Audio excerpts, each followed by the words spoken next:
He came home with nothing but truth.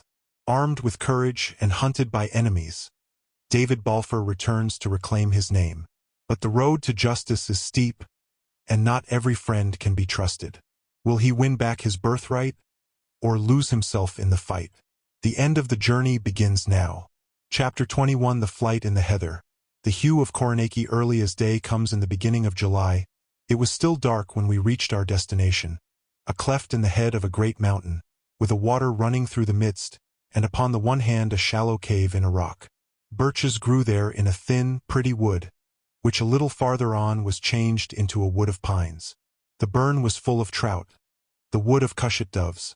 On the open side of the mountain beyond, wops would be always whistling, and cuckoos were plentiful. From the mouth of the cleft we looked down upon a part of Mamore, and on the sealoch that divides that country from Appin, and this from so great a height as made it my continual wonder and pleasure to sit and behold them.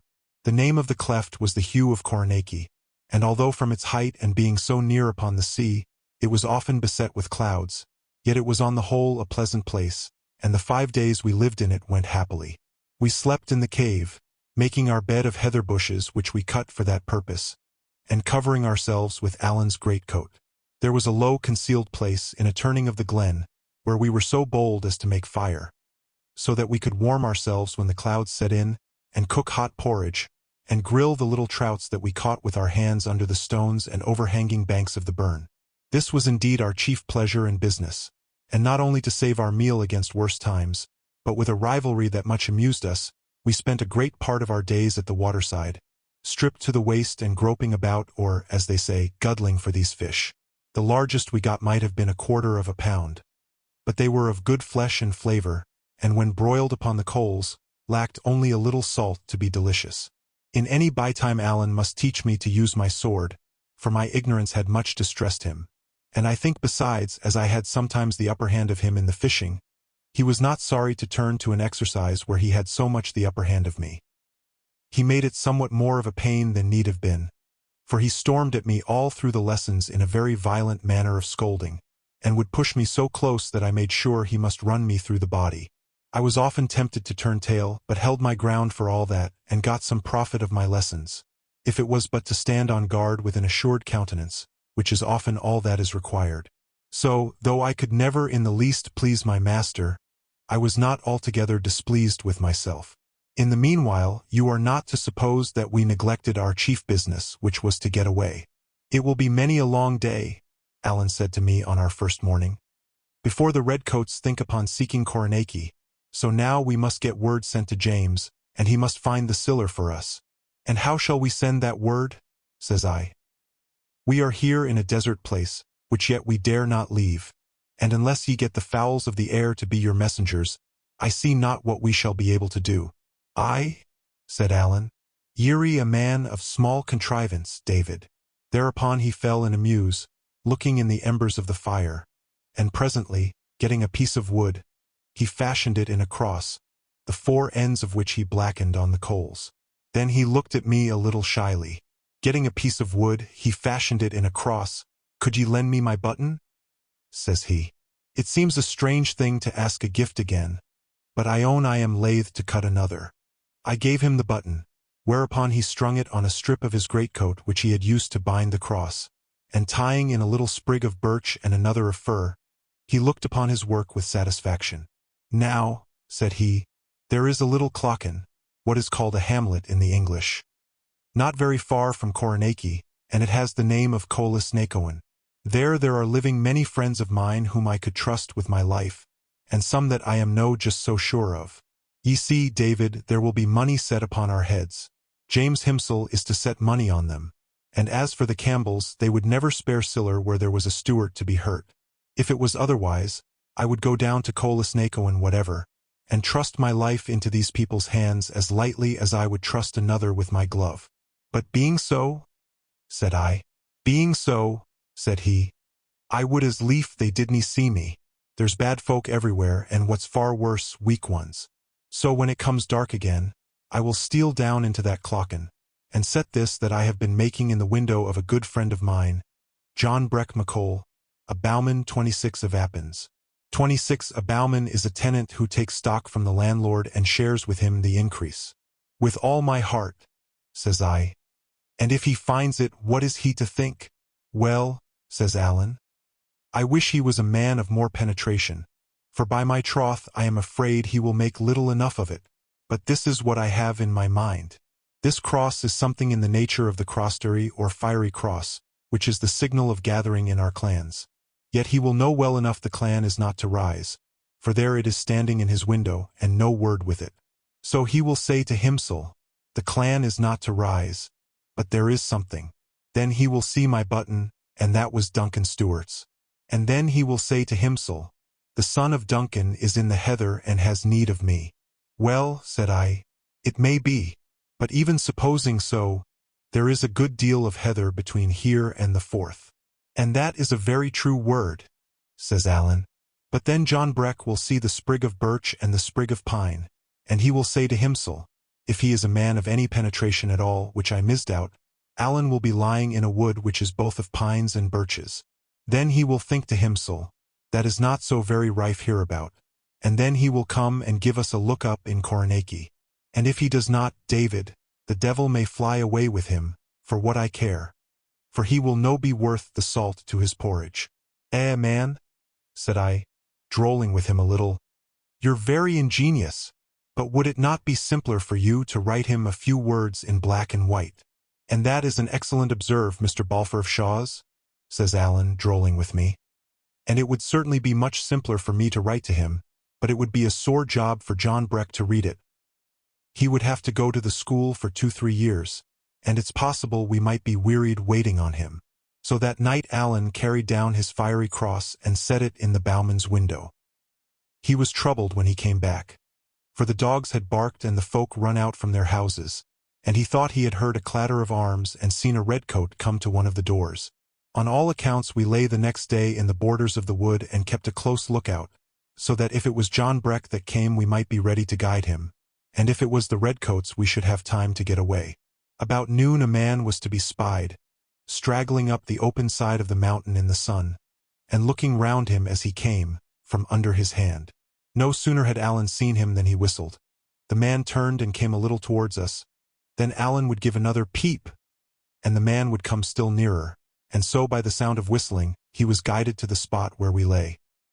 He was a ragged, wild, bearded man, about 40, grossly disfigured with the smallpox, and looked both dull and savage. Although his English was very bad and broken, yet Alan, according to his very handsome use whenever I was by, would suffer him to speak no Gaelic. Perhaps the strange language made him appear more backward than he really was, but I thought he had little goodwill to serve us, and what he had was the child of terror. Alan would have had him carry a message to James, but the bowman would hear of no message. She was forget it, he said in his screaming voice, and would either have a letter or wash his hands of us. I thought Alan would be gravelled at that, for we lacked the means of writing in that desert. But he was a man of more resources than I knew. Searched the wood until he found the quill of a cushat dove, which he shaped into a pen. Made himself a kind of ink with gunpowder from his horn and water from the running stream, and tearing a corner from his French military commission, which he carried in his pocket like a talisman to keep him from the gallows, he sat down and wrote as follows: Dear kinsman, please send the money by the bearer to the place he kens of. Your affectionate cousin, A.S. This he entrusted to the bowman, who promised to make what manner of speed he best could, and carried it off with him down the hill. He was 3 full days gone, but about 5 in the evening of the 3rd, we heard a whistling in the wood, which Alan answered, and presently the bowman came up the waterside, looking for us right and left. He seemed less sulky than before, and indeed he was no doubt well pleased to have got to the end of such a dangerous commission. He gave us the news of the country, that it was alive with redcoats, that arms were being found and poor folk brought in trouble daily, and that James and some of his servants were already clapped in prison at Fort William, under strong suspicion of complicity. It seemed it was noised on all sides that Alan Breck had fired the shot, and there was a bill issued for both him and me with £100 reward. This was all as bad as could be, and the little note the bowman had carried us from Mrs. Stewart was of a miserable sadness. In it she besought Alan not to let himself be captured, assuring him, if he fell in the hands of the troops, both he and James were no better than dead men. The money she had sent was all that she could beg or borrow, and she prayed heaven we could be doing with it. Lastly, she said, she enclosed us one of the bills in which we were described. This we looked upon with great curiosity and not a little fear, partly as a man may look in a mirror, partly as he might look into the barrel of an enemy's gun to judge if it be truly aimed. Alan was advertised as a small, pockmarked, active man of 35 or thereby, dressed in a feathered hat, a French sidecoat of blue with silver buttons, and lace a great deal tarnished, a red waistcoat and breeches of black shag. And I as a tall, strong lad of about 18, wearing an old blue coat, very ragged, an old Highland bonnet, a long homespun waistcoat, blue breeches. His legs bare, low-country shoes wanting the toes, speaks like a lowlander, and has no beard. Alan was well enough pleased to see his finery so fully remembered and set down. Only when he came to the word tarnish, he looked upon his lace like one a little mortified. As for myself, I thought I cut a miserable figure in the bill, and yet was well enough pleased too, for since I had changed these rags, the description had ceased to be a danger and become a source of safety. "Alan," said I, "you should change your clothes." "Na, troth," said Alan, "I have nae others. A fine sight I would be, if I went back to France in a bonnet." This put a second reflection in my mind, that if I were to separate from Alan and his telltale clothes I should be safe against arrest, and might go openly about my business. Nor was this all, for suppose I was arrested when I was alone, there was little against me, but suppose I was taken in company with the reputed murderer, my case would begin to be grave. For generosity's sake I dare not speak my mind upon this head. But I thought of it none the less. I thought of it all the more, too, when the bowman brought out a green purse with 4 guineas in gold, and the best part of another in small change. True, it was more than I had. But then Alan, with less than 5 guineas, had to get as far as France. I, with my less than 2, not beyond Queensferry. So that taking things in their proportion, Alan's society was not only a peril to my life, but a burden on my purse. But there was no thought of the sort in the honest head of my companion. He believed he was serving, helping, and protecting me. And what could I do but hold my peace, and chafe, and take my chance of it? "It's little enough," said Alan, putting the purse in his pocket, "but it'll do my business. And now, John Breck, if ye will hand me over my button, this gentleman and me will be for taking the road." But the bowman, after feeling about in a hairy purse that hung in front of him in the Highland manner, though he wore otherwise the lowland habit with sea trousers, began to roll his eyes strangely and at last said, "Her Nainsel will loss it," meaning he thought he had lost it. "What?" cried Alan. "You will lose my button, that was my father's before me? Now I will tell you what is in my mind, John Breck. It is in my mind this is the worst day's work that ever ye did since ye was born."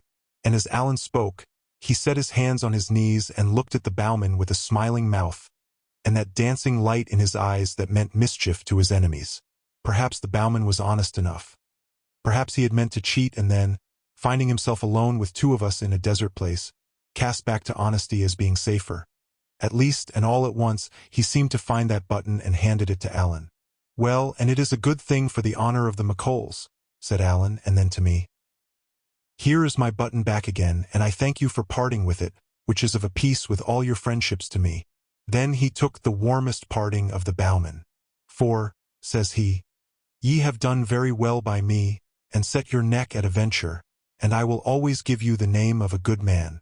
Lastly, the bowman took himself off by one way, and Alan and I, getting our chattels together, struck into another to resume our flight. Chapter 22. The flight in the heather. The moor.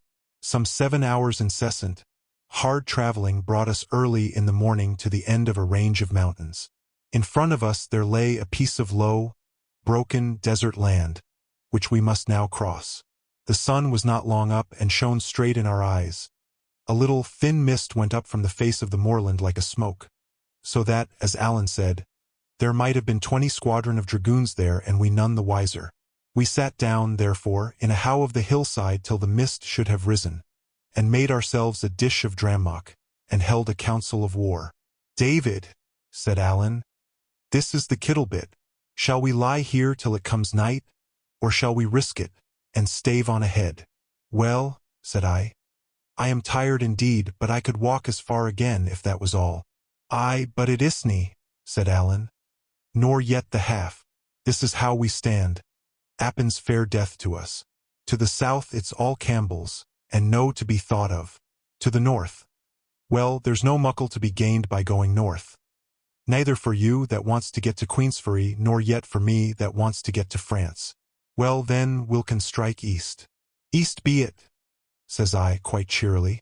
But I was thinking into myself, oh man, if you would only take one point of the compass and let me take any other, it would be the best for both of us. Well, then, east, ye see, we have the muirs, said Alan. Once there, David, it's mere pitch and toss. Out on yon bald, naked, flat place, where can a body turn to? Let the redcoats come over a hill, they can spy you miles away, and the sorrows in their horses' heels, they would soon ride you down. It's no good place, David, and I'm free to say, it's worse by daylight than by dark. Alan, said I, hear my way of it. Appin's death for us. We have none too much money, nor yet meal. The longer they seek, the nearer they may guess where we are. It's all a risk, and I give my word to go ahead until we drop. Alan was delighted. There are whiles, said he, when ye are altogether too canny and wiggish to be company for a gentleman like me. But there come other whiles when ye show yoursel a metal spark, and it's then, David, that I love ye like a brother. The mist rose and died away, and showed us that country lying as waste as the sea, only the moorfowl and the peewees crying upon it, and far over to the east, a herd of deer moving like dots. Much of it was red with heather, much of the rest broken up with bogs and hags and peaty pools. Some had been burnt black in a heath fire, and in another place there was quite a forest of dead firs, standing like skeletons. A wearier-looking desert man never saw, but at least it was clear of troops, which was our point. We went down accordingly into the waste, and began to make our toilsome and devious travel towards the eastern verge. There were the tops of mountains all round, you are to remember, from whence we might be spied at any moment. So it behoved us to keep in the hollow parts of the moor, and when these turned aside from our direction to move upon its naked face with infinite care. Sometimes, for half an hour together, we must crawl from one heather bush to another, as hunters do when they are hard upon the deer. It was a clear day again, with a blazing sun. The water in the brandy bottle was soon gone, and altogether, if I had guessed what it would be to crawl half the time upon my belly, and to walk much of the rest stooping nearly to the knees, I should certainly have held back from such a killing enterprise. Toiling and resting and toiling again, we wore away the morning, and about noon lay down in a thick bush of heather to sleep. Alan took the first watch, and it seemed to me I had scarce closed my eyes before I was shaken up to take the second. We had no clock to go by, and Alan stuck a sprig of heath in the ground to serve instead, so that as soon as the shadow of the bush should fall so far to the east, I might know to rouse him. But I was by this time so weary that I could have slept 12 hours at a stretch. I had the taste of sleep in my throat. My joints slept even when my mind was waking. The hot smell of the heather and the drone of the wild bees were like possets to me, and every now and again I would give a jump and find I had been dozing. The last time I woke I seemed to come back from farther away, and thought the sun had taken a great start in the heavens. I looked at the sprig of heath, and at that I could have cried aloud, for I saw I had betrayed my trust. My head was nearly turned with fear and shame, and at what I saw, when I looked out around me on the moor, my heart was like dying in my body. For sure enough, a body of horse soldiers had come down during my sleep, and were drawing near to us from the southeast, spread out in the shape of a fan and riding their horses to and fro in the deep parts of the heather. When I waked Alan, he glanced first at the soldiers, then at the mark and the position of the sun, and knitted his brows with a sudden, quick look, both ugly and anxious, which was all the reproach I had of him. "What are we to do now?" I asked. "We'll have to play at being hares," said he. "Do ye see yon mountain?" Pointing to one on the northeastern sky. "Aye," said I. "Well, then," says he, "let us strike for that. Its name is Ben Alder. It is a wild, desert mountain full of hills and hollows, and if we can win to it before the morn, we may do yet." "But, Alan," cried I, "that will take us across the very coming of the soldiers." "I ken that fine," said he. "But if we are driven back on Appin, we are two dead men. So now, David man, be brisk." With that he began to run forward on his hands and knees with an incredible quickness, as though it were his natural way of going. All the time, too, he kept winding in and out in the lower parts of the moorland where we were the best concealed. Some of these had been burned or at least scathed with fire, and there rose in our faces, which were close to the ground, a blinding, choking dust as fine as smoke. The water was long out, and this posture of running on the hands and knees brings an overmastering weakness and weariness, so that the joints ache and the wrists faint under your weight. Now and then, indeed, where was a big bush of heather, we lay a while and panted, and putting aside the leaves, looked back at the dragoons. They had not spied us, for they held straight on. A half-troop, I think, covering about 2 miles of ground, and beating it mighty thoroughly as they went. I had awakened just in time. A little later, and we must have fled in front of them instead of escaping on one side. Even as it was, the least misfortune might betray us, and now and again, when a grouse rose out of the heather with a clap of wings, we lay as still as the dead and were afraid to breathe. The aching and faintness of my body, the laboring of my heart, the soreness of my hands, and the smarting of my throat and eyes in the continual smoke of dust and ashes, had soon grown to be so unbearable that I would gladly have given up. Nothing but the fear of Alan lent me enough of a false kind of courage to continue. As for himself, and you are to bear in mind that he was cumbered with a greatcoat, he had first turned crimson, but as time went on the redness began to be mingled with patches of white.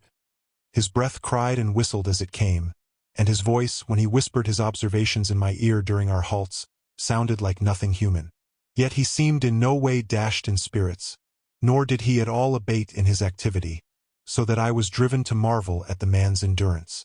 At length, in the first gloaming of the night, we heard a trumpet sound, and looking back from among the heather, saw the troop beginning to collect. A little after, they had built a fire and camped for the night, about the middle of the waste. At this I begged and besought that we might lie down and sleep. "There shall be no sleep the night," said Alan. "From now on, these weary dragoons of yours will keep the crown of the muirland, and none will get out of Appin but winged fowls. We got through in the nick of time, and shall we jeopard what we've gained? Na, when the day comes, it shall find you and me in a fast place on Ben Alder." "Alan," I said, "it's not the want of will, it's the strength that I want. If I could, I would, but as sure as I'm alive I cannot." "Very well, then," said Alan. "I'll carry ye." I looked to see if he were jesting, but no, the little man was in dead earnest, and the sight of so much resolution shamed me. "Lead away," said I. "I'll follow." He gave me one look as much as to say, "Well done, David," and off he set again at his top speed. It grew cooler and even a little darker, but not much, with the coming of the night. The sky was cloudless. It was still early in July and pretty far north. In the darkest part of that night you would have needed pretty good eyes to read, but for all that, I have often seen it darker in a winter midday. Heavy dew fell and drenched the moor like rain, and this refreshed me for a while. When we stopped to breathe, and I had time to see all about me, the clearness and sweetness of the night, the shapes of the hills like things asleep, and the fire dwindling away behind us, like a bright spot in the midst of the moor, anger would come upon me in a clap that I must still drag myself in agony and eat the dust like a worm. By what I have read in books, I think few that have held a pen were ever really wearied, or they would write of it more strongly.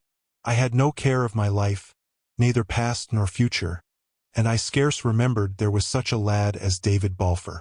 I did not think of myself, but just of each fresh step which I was sure would be my last, with despair, and of Alan, who was the cause of it, with hatred. Alan was in the right trade as a soldier. This is the officer's part, to make men continue to do things they know not wherefore, and when, if the choice was offered, they would lie down where they were and be killed. And I dare say I would have made a good enough private, for in these last hours it never occurred to me that I had any choice but just to obey as long as I was able, and die obeying.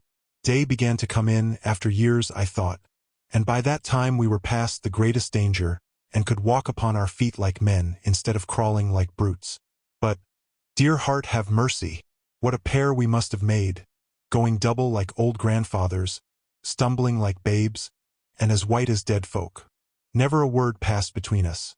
Each set his mouth and kept his eyes in front of him, and lifted up his foot and set it down again, like people lifting weights at a country play wink with a frown 27, all the while with the moorfowl crying "peep" in the heather and the light coming slowly clearer in the east. 27 Village Fair. I say Alan did as I did. Not that ever I looked at him, for I had enough ado to keep my feet, but because it is plain he must have been as stupid with weariness as myself, and looked as little where we were going, or we should not have walked into an ambush like blind men. Fell in this way. We were going down a heathery brae, Alan leading and I following a pace or two behind, like a fiddler and his wife, when upon a sudden the heather gave a rustle, 3 or 4 ragged men leaped out, and the next moment we were lying on our backs, each with a dirk at his throat. The next moment we were lying on our backs, each with a dirk at his throat. I don't think I cared. The pain of this rough handling was quite swallowed up by the pains of which I was already full, and I was too glad to have stopped walking to mind about a dirk. I lay looking up in the face of the man that held me, and I mind his face was black with the sun, and his eyes very light, but I was not afraid of him. I heard Alan and another whispering in the Gaelic, and what they said was all one to me. Then the dirks were put up, our weapons were taken away, and we were set face to face, sitting in the heather. "They are Clooney's men," said Alan. "We couldn't have fallen better. We're just to bide here with these, which are his out sentries, till they can get word to the chief of my arrival." Now Clooney Macpherson, the chief of the Clan Vorich, had been one of the leaders of the Great Rebellion 6 years before. There was a price on his life, and I had supposed him long ago in France with the rest of the heads of that desperate party. Even tired as I was, the surprise of what I heard half wakened me. "What?" I cried. "Is Clooney still here?" "Aye, is he so?" said Alan. "Still in his own country and kept by his own clan. King George can do no more." I think I would have asked farther, but Alan gave me the put-off. "I am rather wearied," he said, "and I would like fine to get asleep," and without more words, he rolled on his face in a deep heather bush, and seemed to sleep at once. There was no such thing possible for me.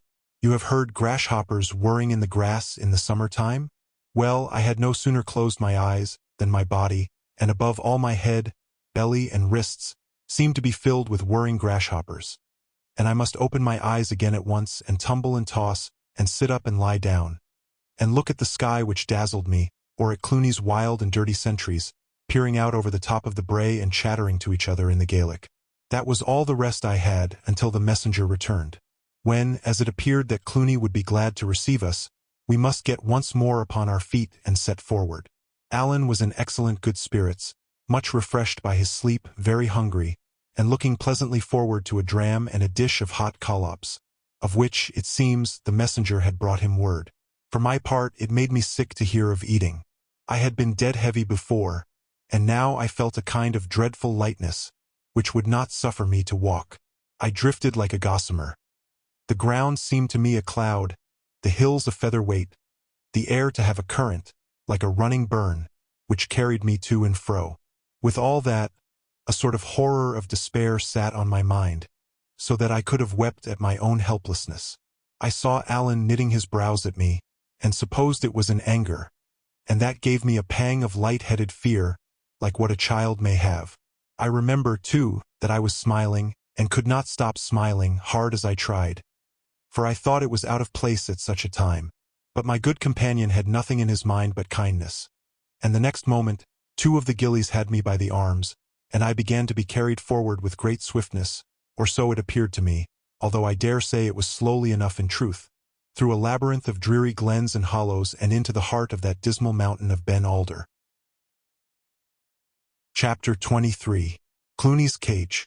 We came at last to the foot of an exceeding steep wood, which scrambled up a craggy hillside, and was crowned by a naked precipice.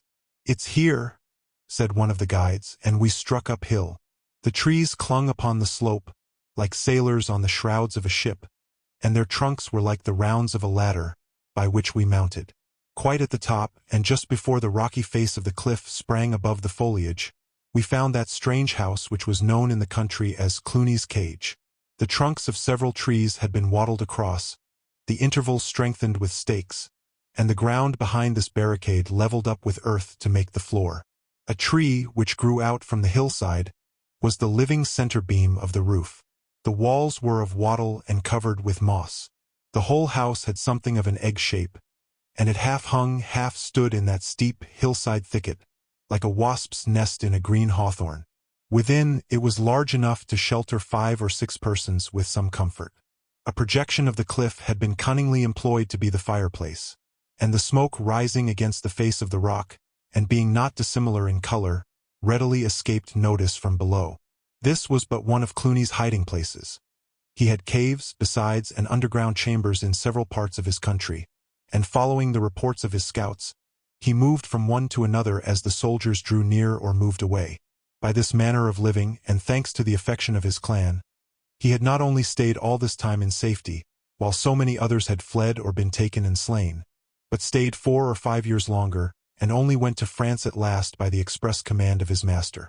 There he soon died, and it is strange to reflect that he may have regretted his cage upon Ben Alder. When we came to the door, he was seated by his rock chimney, watching a gillie about some cookery. He was mighty plainly habited, with a knitted nightcap drawn over his ears, and smoked a foul cutty pipe. For all that he had the manners of a king, and it was quite a sight to see him rise out of his place to welcome us. "Well, Mr. Stewart, come awa, sir," said he, "and bring in your friend that as yet I dinna ken the name of." "And how is yourself, Cluny?" said Allan. "I hope ye do brawly, sir, and I am proud to see ye, and to present to ye my friend the Laird of Shaws, Mr. David Balfour." Allan never referred to my estate without a touch of a sneer, when we were alone, but with strangers, he rang the words out like a herald. "Step in by, the both of ye, gentlemen," says Cluny. "I make ye welcome to my house, which is a queer, rude place for certain, but one where I have entertained a royal personage, Mr. Stewart. Ye doubtless ken the personage I have in my eye. We'll take a dram for luck, and as soon as this handless man of mine has the collops ready, we'll dine and take a hand at the cartes as gentlemen should. My life is a bit dreeg," says he, pouring out the brandy. "I see little company, and sit and twirl my thumbs, and mind upon a great day that is gone by, and weary for another great day that we all hope will be upon the road. And so here's a toast to ye, the Restoration. Here's a toast to ye, the Restoration." Thereupon we all touched glasses and drank. I am sure I wished no ill to King George, and if he had been there himself in proper person, it's like he would have done as I did. No sooner had I taken out the drain than I felt hugely better, and could look on and listen, still a little mistily perhaps, but no longer with the same groundless horror and distress of mind. It was certainly a strange place, and we had a strange host. In his long hiding, Cluny had grown to have all manner of precise habits, like those of an old maid. He had a particular place where no one else must sit. The cage was arranged in a particular way which none must disturb. Cookery was one of his chief fancies, and even while he was greeting us in, he kept an eye to the collops. It appears, he sometimes visited or received visits from his wife and 1 or 2 of his nearest friends, under the cover of night, but for the more part lived quite alone, and communicated only with his sentinels and the gillies that waited on him in the cage. The first thing in the morning, one of them, who was a barber, came and shaved him, and gave him the news of the country, of which he was immoderately greedy. There was no end to his questions. He put them as earnestly as a child, and at some of the answers laughed out of all bounds of reason, and would break out again laughing at the mere memory, hours after the barber was gone. To be sure, there might have been a purpose in his questions, for though he was thus sequestered, and like the other landed gentlemen of Scotland, stripped by the late Act of Parliament of legal powers, he still exercised a patriarchal justice in his clan. Disputes were brought to him in his hiding-hole to be decided, and the men of his country, who would have snapped their fingers at the court of session, laid aside revenge and paid down money at the bare word of this forfeited and hunted outlaw. When he was angered, which was often enough, he gave his commands and breathed threats of punishment like any king, and his gillies trembled and crouched away from him like children before a hasty father. With each of them, as he entered, he ceremoniously shook hands, both parties touching their bonnets at the same time in a military manner. Altogether, I had a fair chance to see some of the inner workings of a Highland clan, and this with a prescribed fugitive chief. His country conquered, the troops riding upon all sides in quest of him, sometimes within a mile of where he lay, and when the least of the ragged fellows whom he raided and threatened could have made a fortune by betraying him. On that first day, as soon as the collops were ready, Cluny gave them with his own hand a squeeze of a lemon, for he was well supplied with luxuries, and bade us draw in to our meal. They, said he, meaning the collops, are such as I gave his Royal Highness in this very house, bating the lemon juice, for at that time we were glad to get the meat and never fashed for kitchen. 28 Indeed, there were mair dragoons than lemons in my country in the year 46. 28 Condiment. I do not know if the collops were truly very good, but my heart rose against the sight of them, and I could eat but little. All the while Cluny entertained us with stories of Prince Charlie's stay in the cage, giving us the very words of the speakers, and rising from his place to show us where they stood. By these, I gathered the prince was a gracious, spirited boy, like the son of a race of polite kings, but not so wise as Solomon. I gathered, too, that while he was in the cage, he was often drunk. So the fault that has since, by all accounts, made such a wreck of him, had even then begun to show itself. We were no sooner done eating than Cluny brought out an old, thumbed, greasy pack of cards, such as you may find in a mean inn, and his eyes brightened in his face as he proposed that we should fall to playing. Now this was one of the things I had been brought up to eschew like disgrace, it being held by my father neither the part of a Christian nor yet of a gentleman to set his own livelihood and fish for that of others, on the cast of painted pasteboard. To be sure, I might have pleaded my fatigue, which was excuse enough, but I thought it behoved that I should bear a testimony. I must have got very red in the face, but I spoke steadily, and told them I had no call to be a judge of others, but for my own part, it was a matter in which I had no clearness. Cluny stopped mingling the cards. "What in Deal's name is this?" says he. "What kind of Whiggish, canting talk is this, for the house of Cluny Macpherson? I will put my hand in the fire for Mr. Balfour," says Allan. "He is an honest and a mettle gentleman, and I would have ye bear in mind who says it. I bear a king's name," says he, cocking his hat, "and I and any that I call friend are company for the best, but the gentleman is tired and should sleep. If he has no mind to the cartes, it will never hinder you and me, and I'm fit and willing, sir, to play ye any game that ye can name." "Sir," says Cluny, "in this poor house of mine I would have you to ken that any gentleman may follow his pleasure. If your friend would like to stand on his head, he is welcome. And if either he or you or any other man is not precisely satisfied, I will be proud to step outside with him. I had no will that these two friends should cut their throats for my sake." "Sir," said I am very wearied, as Allan says, and what's more, as you are a man that likely has sons of your own, I may tell you it was a promise to my father." Say nay mair," said Cluny, and pointed me to a bed of heather in a corner of the cage. For all that he was displeased enough, looked at me askance, and grumbled when he looked. And indeed it must be owned that both my scruples and the words in which I declared them smacked somewhat of the Covenanter, and were little in their place among wild Highland Jacobites. What with the brandy and the venison, a strange heaviness had come over me, and I had scarce lain down upon the bed before I fell into a kind of trance, in which I continued almost the whole time of our stay in the cage. Sometimes I was broad awake and understood what passed. Sometimes I only heard voices or men snoring, like the voice of a silly river, and the plaids upon the wall dwindled down and swelled out again, like firelight shadows on the roof. I must sometimes have spoken or cried out, for I remember I was now and then amazed at being answered. Yet I was conscious of no particular nightmare, only of a general, black, abiding horror. A horror of the place I was in, and the bed I lay in, and the plaids on the wall, and the voices, and the fire, and myself. The barber Gilly, who was a doctor too, was called in to prescribe for me. But as he spoke in the Gaelic, I understood not a word of his opinion, and was too sick even to ask for a translation. I knew well enough I was ill, and that was all I cared about. I paid little heed while I lay in this poor pass. But Allan and Cluny were most of the time at the cards, and I am clear that Allan must have begun by winning. For I remember sitting up and seeing them hard at it, and a great glittering pile of as much as 60 or 100 guineas on the table. It looked strange enough to see all this wealth in a nest upon a cliffside, wattled about growing trees. And even then, I thought it seemed deep water for Alan to be riding, who had no better battle horse than a green purse and a matter of 5 pounds. The luck, it seems, changed on the second day.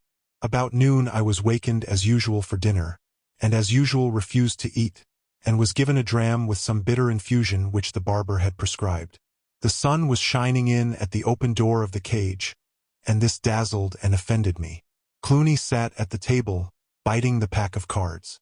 Alan had stooped over the bed, and had his face close to my eyes, to which, troubled as they were with the fever, it seemed of the most shocking bigness. He asked me for a loan of my money. "What for?" said I.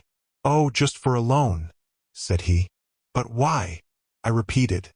"I don't see." "Hut, David," said Alan.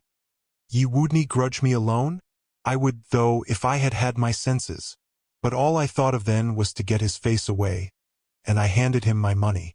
On the morning of the third day, when we had been 48 hours in the cage, I awoke with a great relief of spirits, very weak and weary indeed, but seeing things of the right size and with their honest, everyday appearance. I had a mind to eat, moreover, rose from bed of my own movement, and as soon as we had breakfasted, stepped to the entry of the cage and sat down outside in the top of the wood. It was a grey day with a cool, mild air, and I sat in a dream all morning, only disturbed by the passing by of Clooney's scouts and servants coming with provisions and reports. For as the coast was at that time clear, you might almost say he held court openly. When I returned, he and Alan had laid the cards aside, and were questioning a gillie, and the chief turned about and spoke to me in the Gaelic. "I have no Gaelic, sir," said I. Now, since the card question, everything I said or did had the power of annoying Clooney. "Your name has more sense than yourself, then," said he angrily, "for it's good Gaelic. But the point is this. My scout reports all clear in the south, and the question is, have ye the strength to go?" I saw cards on the table, but no gold, only a heap of little written papers, and these all on Clooney's side. Alan, besides, had an odd look, like a man not very well content, and I began to have a strong misgiving. "I do not know if I am as well as I should be," said I, looking at Alan. "But the little money we have has a long way to carry us." Alan took his under lip into his mouth, and looked upon the ground. "David," says he at last, "I've lost it. There's the naked truth." "My money too?" said I. "Your money too," says Alan, with a groan. "Ye shouldn't have given it me. I'm daft when I get to the cartes." "Hoot toot, hoot toot," said Clooney. "It was all daffing. It's all nonsense.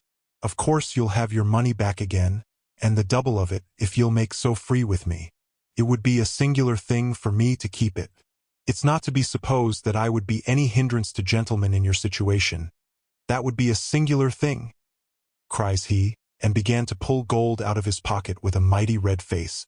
Alan said nothing, only looked on the ground. "Will you step to the door with me, sir?" said I. Clooney said he would be very glad, and followed me readily enough, but he looked flustered and put out. "And now, sir," says I must first acknowledge your generosity." "Nonsensical nonsense," cries Clooney. "Where's the generosity? This is just a most unfortunate affair. But what would ye have me do? Boxed up in this beeskep of a cage of mine, but just set my friends to the cartes when I can get them. And if they lose, of course, it's not to be supposed." And here he came to a pause. "Yes," said I. "If they lose, you give them back their money, and if they win, they carry away yours in their pouches. I have said before that I grant your generosity. But to me, sir, it's a very painful thing to be placed in this position." There was a little silence, in which Clooney seemed always as if he was about to speak, but said nothing. All the time he grew redder and redder in the face. "I am a young man," said I, "and I ask your advice. Advise me as you would your son. My friend fairly lost his money, after having fairly gained a far greater sum of yours. Can I accept it back again? Would that be the right part for me to play? Whatever I do, you can see for yourself it must be hard upon a man of any pride." "It's rather hard on me, too, Mr. Balfour," said Clooney. and ye give me very much the look of a man that has entrapped poor people to their hurt. I would nie have my friends come to any house of mine to accept affronts. No, he cried with a sudden heat of anger, nor yet to give them. And so you see, sir, said I, there is something to be said upon my side, and this gambling is a very poor employ for gentlefolks. But I am still waiting your opinion. I am sure if ever Cluny hated any man it was David Balfour. He looked me all over with a warlike eye, and I saw the challenge at his lips. But either my youth disarmed him or perhaps his own sense of justice. Certainly it was a mortifying matter for all concerned, and not least Cluny, the more credit that he took it as he did. Mr. Balfour, said he, I think you are too nice and covenanting, but for all that you have the spirit of a very pretty gentleman. Upon my honest word, ye may take this money. It's what I would tell my son, and here's my hand along with it. Chapter 24. The Flight in the Heather. The Quarrel. Alan and I were put across Loch Arrocht under cloud of night, and went down its eastern shore to another hiding place near the head of Loch Rannoch, whither we were led by one of the gillies from the cage. This fellow carried all our luggage and Alan's greatcoat in the bargain, trotting along under the burthen, far less than the half of which used to weigh me to the ground, like a stout hill pony with a feather. Yet he was a man that, in plain contest, I could have broken on my knee. Doubtless it was a great relief to walk disencumbered, and perhaps without that relief, and the consequent sense of liberty and lightness, I could not have walked at all. I was but new risen from a bed of sickness, and there was nothing in the state of our affairs to hearten me for much exertion. Traveling, as we did, over the most dismal deserts in Scotland, under a cloudy heaven, and with divided hearts among the travelers. For long we said nothing, marching alongside or one behind the other, each with a set countenance. I, angry and proud, and drawing what strength I had from these two violent and sinful feelings. Alan angry and ashamed that he had lost my money, angry that I should take it so ill. The thought of a separation ran always the stronger in my mind, and the more I approved of it, the more ashamed I grew of my approval. It would be a fine, handsome, generous thing, indeed, for Alan to turn round and say to me, Go, I am in the most danger, and my company only increases yours. But for me to turn to the friend who certainly loved me and say to him, You are in great danger, I am in but little. Your friendship is a burden. Go, take your risks and bear your hardships alone. No, that was impossible, and even to think of it privily to myself made my cheeks to burn. And yet Alan had behaved like a child, and, what is worse, a treacherous child. Wheedling my money from me while I lay half-conscious was scarce better than theft. And yet here he was trudging by my side, without a penny to his name, and by what I could see, quite blithe to sponge upon the money he had driven me to beg.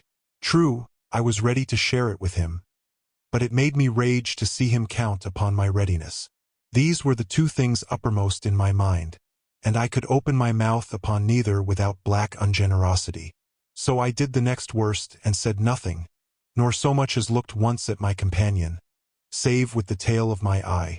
At last, upon the other side of Loch Arrocht, going over a smooth, rushy place where the walking was easy, he could bear it no longer and came close to me. David, says he, this is no way for two friends to take a small accident. I have to say that I'm sorry. And so that's said. And now if you have anything, ye'd better say it. Oh, says I have nothing. He seemed disconcerted, at which I was meanly pleased. No, said he with rather a trembling voice. But when I say I was to blame, why, of course ye were to blame, said I coolly. And you will bear me out that I have never reproached you. Never, says he. But ye ken very well that ye've done worse. Are we to part? Ye said so once before. Are ye to say it again? There's hills and heather enough between here and the two seas, David, and I will own I'm no very keen to stay where I'm no wanted. This pierced me like a sword, and seemed to lay bare my private disloyalty. Alan Breck, I cried, and then, do you think I am one to turn my back on you in your chief need? You durstn't say it to my face. My whole conduct's there to give the lie to it. It's true, I fell asleep upon the muir. But that was from weariness, and you do wrong to cast it up to me. Which is what I never did, said Alan. But aside from that, I continued, what have I done that you should even me to dogs by such a supposition?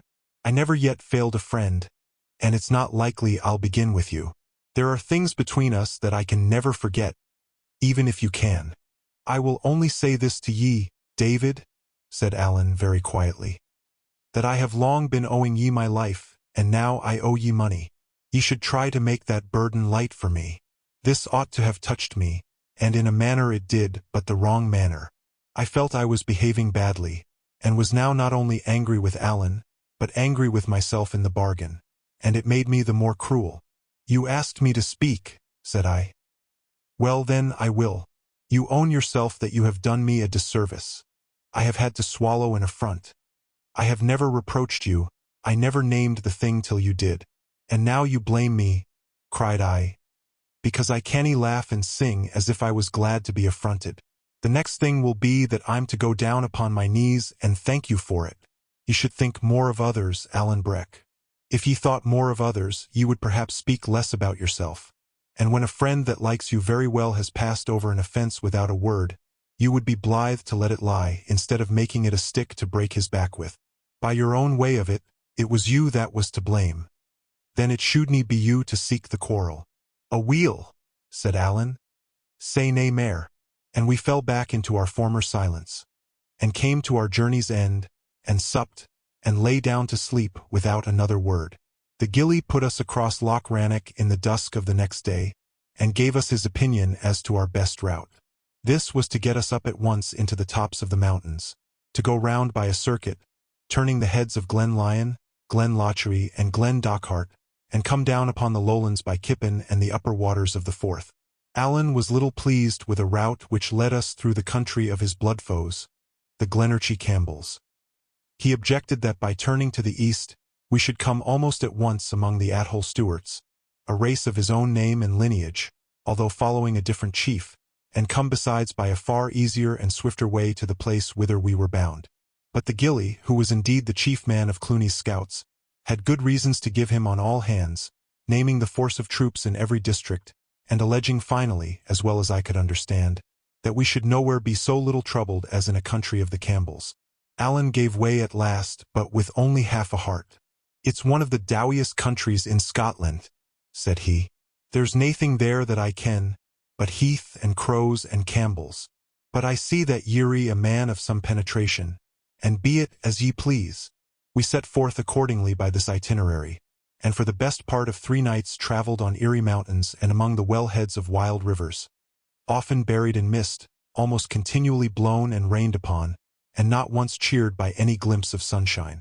By day we lay and slept in the drenching heather. By night, incessantly clambered upon breakneck hills and among rude crags. We often wandered. We were often so involved in fog that we must lie quiet till it lightened. A fire was never to be thought of. Our only food was drammock and a portion of cold meat that we had carried from the cage, and as for drink, heaven knows we had no want of water. This was a dreadful time, rendered the more dreadful by the gloom of the weather and the country. I was never warm. My teeth chattered in my head. I was troubled with a very sore throat, such as I had on the isle. I had a painful stitch in my side, which never left me, and when I slept in my wet bed, with the rain beating above and the mud oozing below me, it was to live over again in fancy the worst part of my adventures, to see the Tower of Shaws lit by lightning, Ransom carried below on the men's backs, Schwan dying on the roundhouse floor, or Colin Campbell grasping at the bosom of his coat. From such broken slumbers, I would be aroused in the gloaming, to sit up in the same puddle where I had slept, and sup cold drammock, the rain driving sharp in my face or running down my back in icy trickles, the mist enfolding us like as in a gloomy chamber, or, perhaps, if the wind blew, falling suddenly apart and showing us the gulf of some dark valley where the streams were crying aloud. The sound of an infinite number of rivers came up from all round.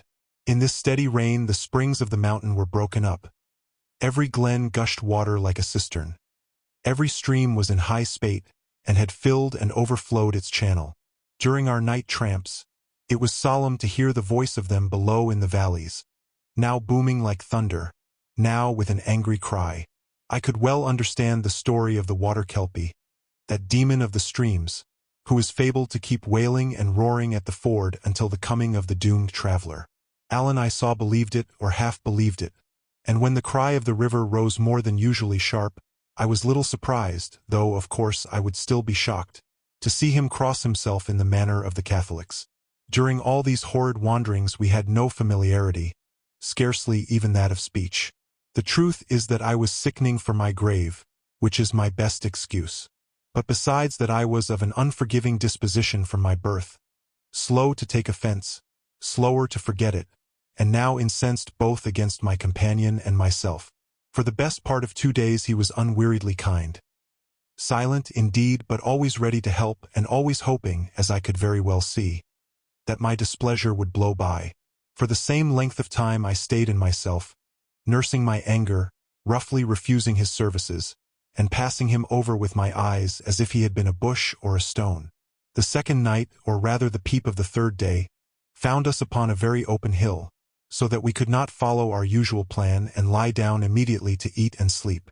Before we had reached a place of shelter, the gray had come pretty clear, for though it still rained, the clouds ran higher, and Alan, looking in my face, showed some marks of concern. "Ye had better let me take your pack," said he, for perhaps the 9th time since we had parted from the scout beside Loch Rannoch. "I do very well, I thank you," said I, as cold as ice. Alan flushed darkly. "I'll not offer it again," he said. "I'm not a patient man, David." "I never said you were," said I, which was exactly the rude, silly speech of a boy of 10. Alan made no answer at the time, but his conduct answered for him. Henceforth, it is to be thought, he quite forgave himself for the affair at Clooney's, cocked his hat again, walked jauntily, whistled airs, and looked at me upon one side with a provoking smile. The third night we were to pass through the western end of the country of Balquhidder. It came clear and cold, with a touch in the air like frost, and a northerly wind that blew the clouds away and made the stars bright. The streams were full, of course, and still made a great noise among the hills, but I observed that Alan thought no more upon the Kelpie, and was in high good spirits. As for me, the change of weather came too late. I had lain in the mire so long that, as the Bible has it, my very clothes abhorred me. I was dead weary, deadly sick, and full of pains and shiverings. The chill of the wind went through me, and the sound of it confused my ears. In this poor state I had to bear from my companion something in the nature of a persecution. He spoke a good deal, and never without a taunt. Whig was the best name he had to give me. "Here," he would say, "here's a dub for ye to jump, my wiggy. I ken you're a fine jumper," and so on, all the time with a gibing voice and face. I knew it was my own doing and no one else's, but I was too miserable to repent. I felt I could drag myself but little farther. Pretty soon, I must lie down and die on these wet mountains like a sheep or a fox, and my bones must whiten there like the bones of a beast. My head was light perhaps, but I began to love the prospect. I began to glory in the thought of such a death, alone in the desert, with the wild eagles besieging my last moments. Alan would repent then, I thought. He would remember, when I was dead, how much he owed me, and the remembrance would be torture. So I went like a sick, silly, and bad-hearted schoolboy, feeding my anger against a fellow-man, when I would have been better on my knees, crying on God for mercy. And at each of Alan's taunts, I hugged myself. "Ah," thinks I to myself, "I have a better taunt in readiness. When I lie down and die, you will feel it like a buffet in your face. Ah, what a revenge! Ah, how you will regret your ingratitude and cruelty." All the while I was growing worse and worse. Once I had fallen, my leg simply doubling under me, and this had struck Alan for the moment.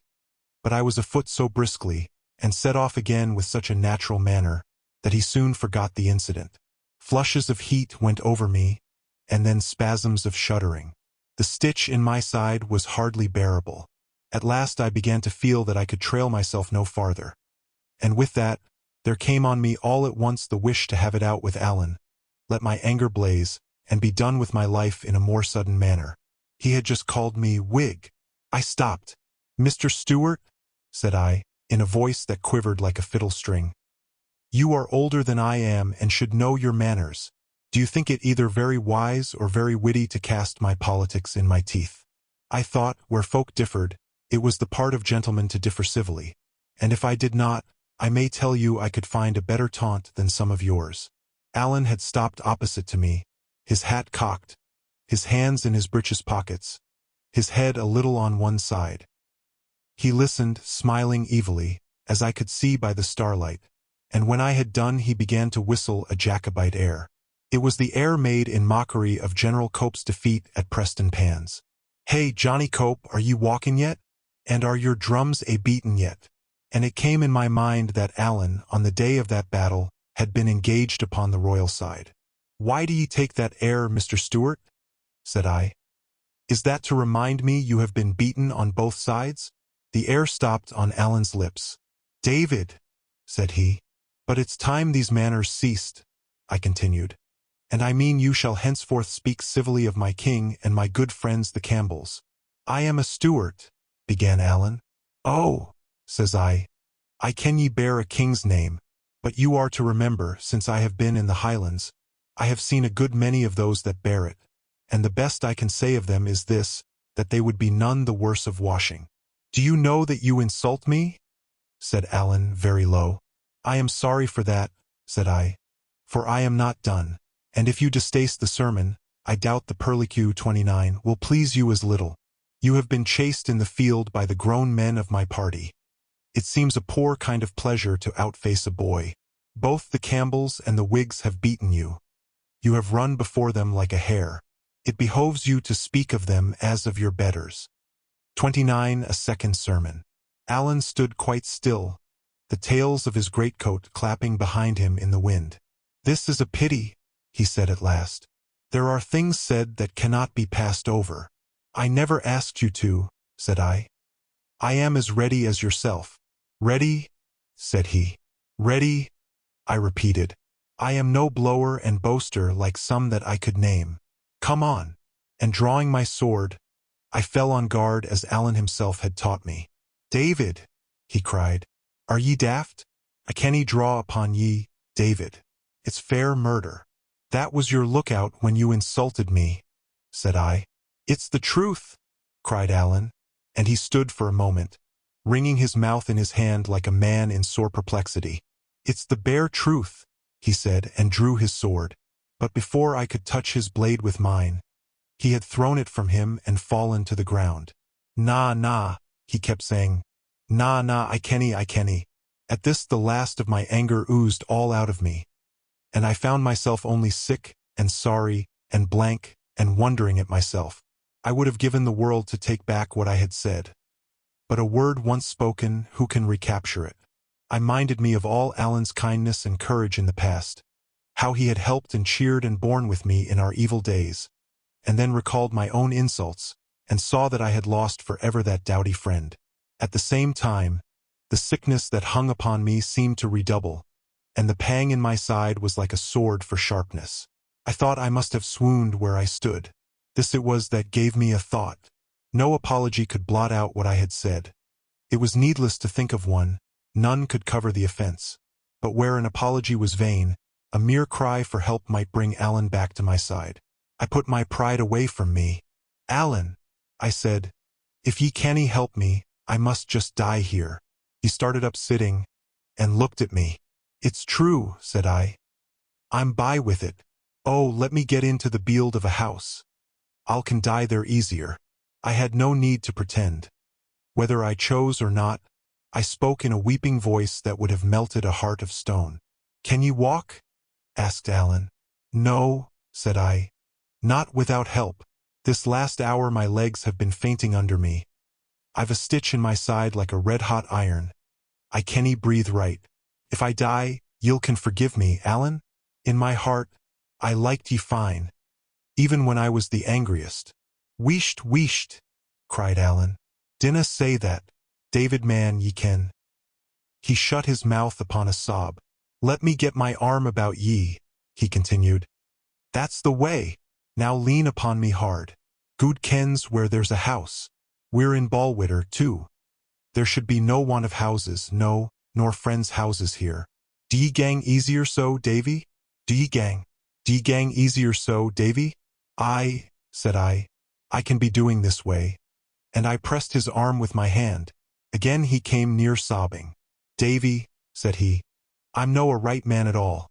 I have neither sense nor kindness. I could nae remember ye were just a bairn. I couldn't see ye were dying on your feet. Davy, ye'll have to try and forgive me." "Oh man, let's say no more about it," said I. "We're neither one of us to mend the other, that's the truth. We must just bear and forbear, man Allen." "Oh, but my stitch is sore. Is there nae house?" "I'll find a house to ye, David," he said stoutly.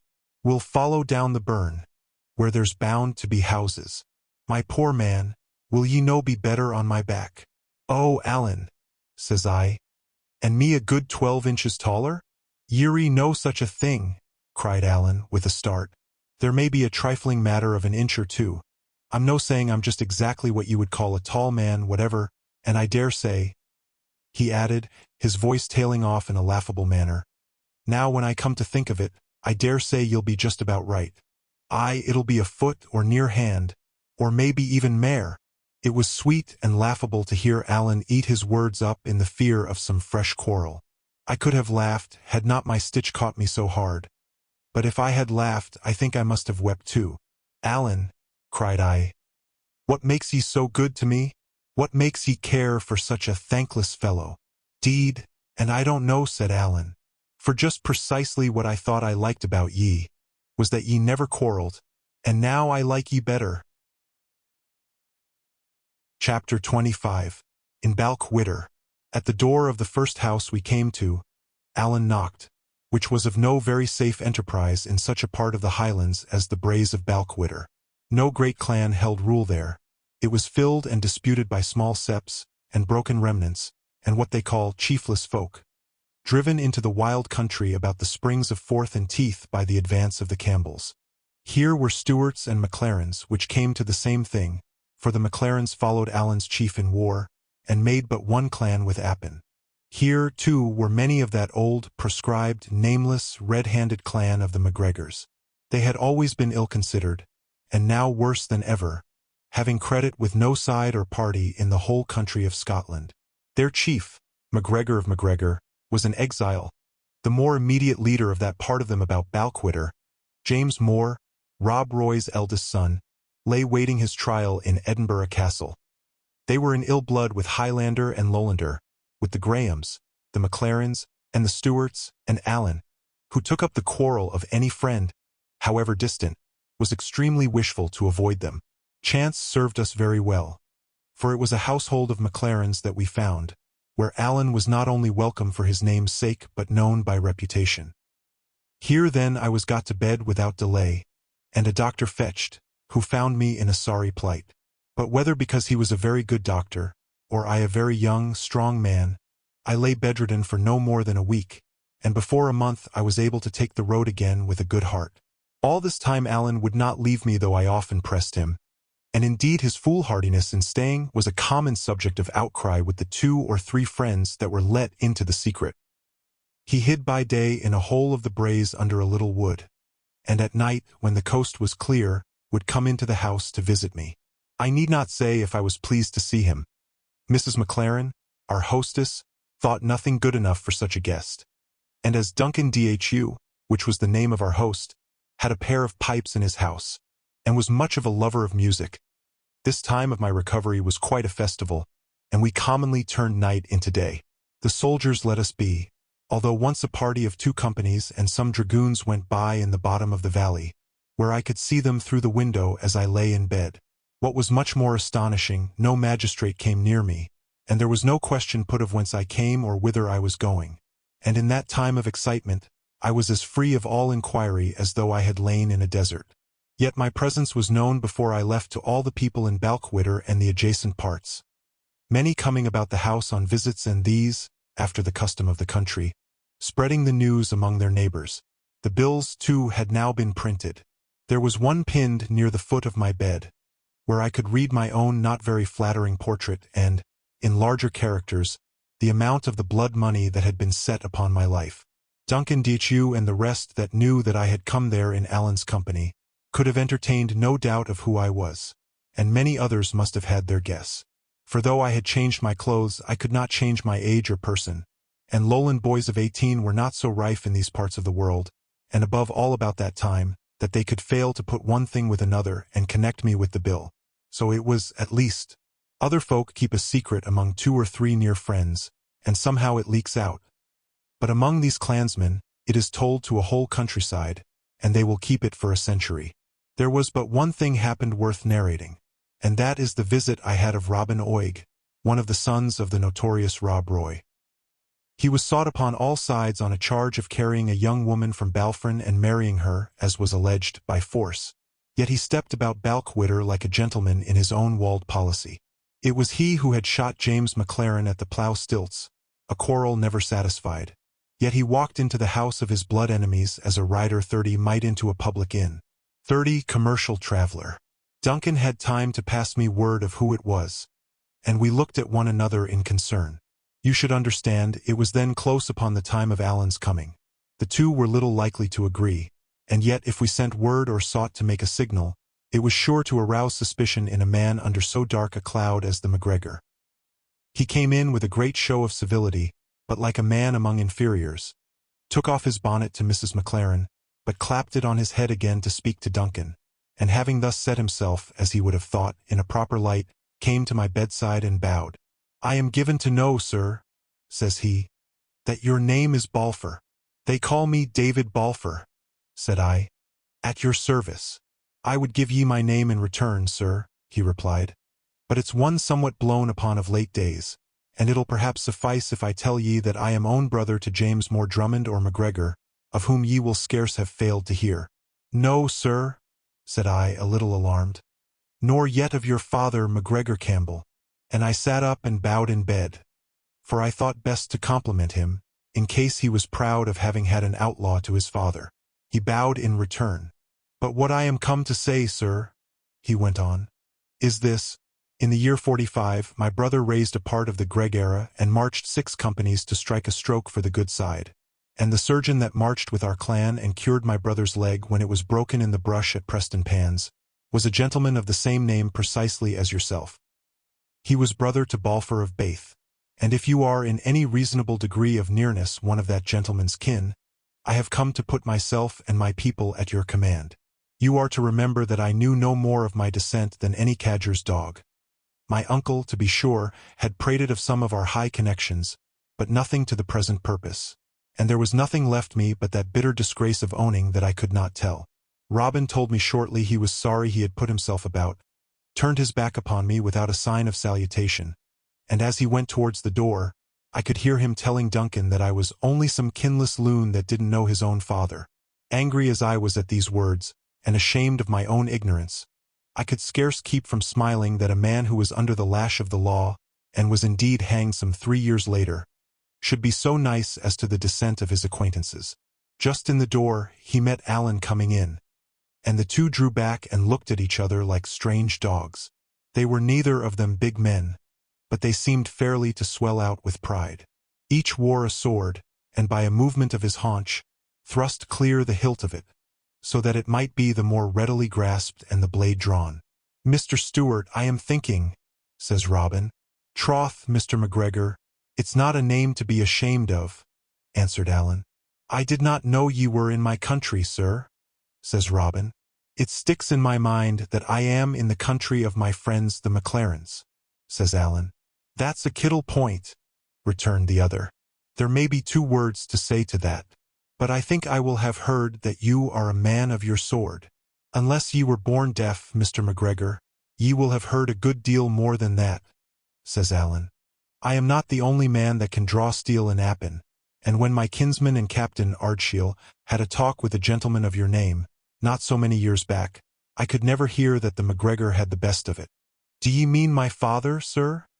says Robin. "Well, I wouldn't wonder," said Alan. "The gentleman I have in my mind had the ill taste to clap Campbell to his name."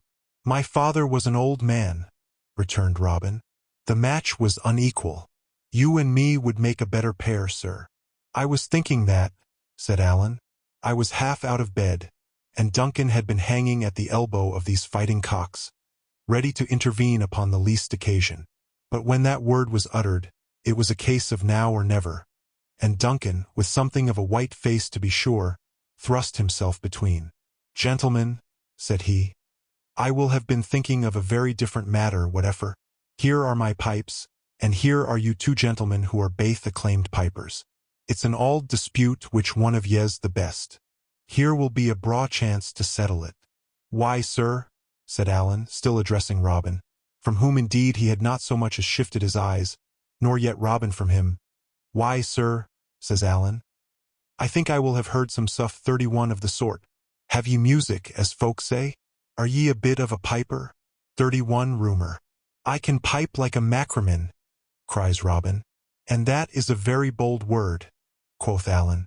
"I have made bolder words good before now," returned Robin, "and that against better adversaries."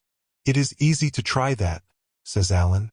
Duncan Ditchu made haste to bring out the pair of pipes that was his principal possession, and to set before his guests a mutton ham and a bottle of that drink which they call at-hole brose, and which is made of old whiskey, strained honey and sweet cream, slowly beaten together in the right order and proportion.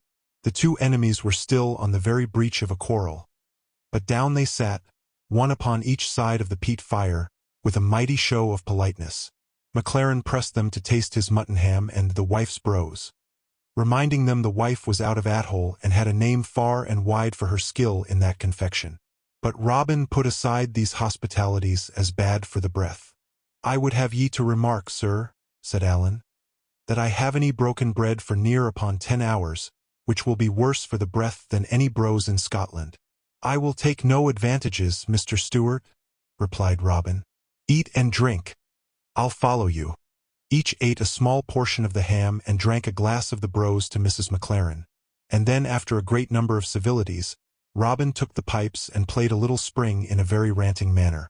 "Aye, ye can blow," said Allan, and taking the instrument from his rival, he first played the same spring in a manner identical with Robin's, and then wandered into variations which, as he went on, he decorated with a perfect flight of grace notes, such as pipers love and call the warblers. I had been pleased with Robin's playing. Allan's ravished me. "That's no very bad, Mr. Stewart," said the rival, "but ye show a poor device in your warblers." "Me!" cried Allan, the blood starting to his face. "I give ye the lie. Do ye own yourself beaten at the pipes, then," said Robin, "that ye seek to change them for the sword?" "And that's very well said, Mr. McGregor," returned Allan. "And in the meantime," laying a strong accent on the word, "I take back the lie. I appeal to Duncan." "Indeed, ye need appeal to naebody," said Robin. "Ye're a far better judge than any MacLaren in Balquhidder, for it's a God's truth that you're a very creditable piper for a Stewart. Hand me the pipes." Allan did as he asked, and Robin proceeded to imitate and correct some part of Allan's variations, which it seemed that he remembered perfectly. "Aye, ye have music," said Allan gloomily.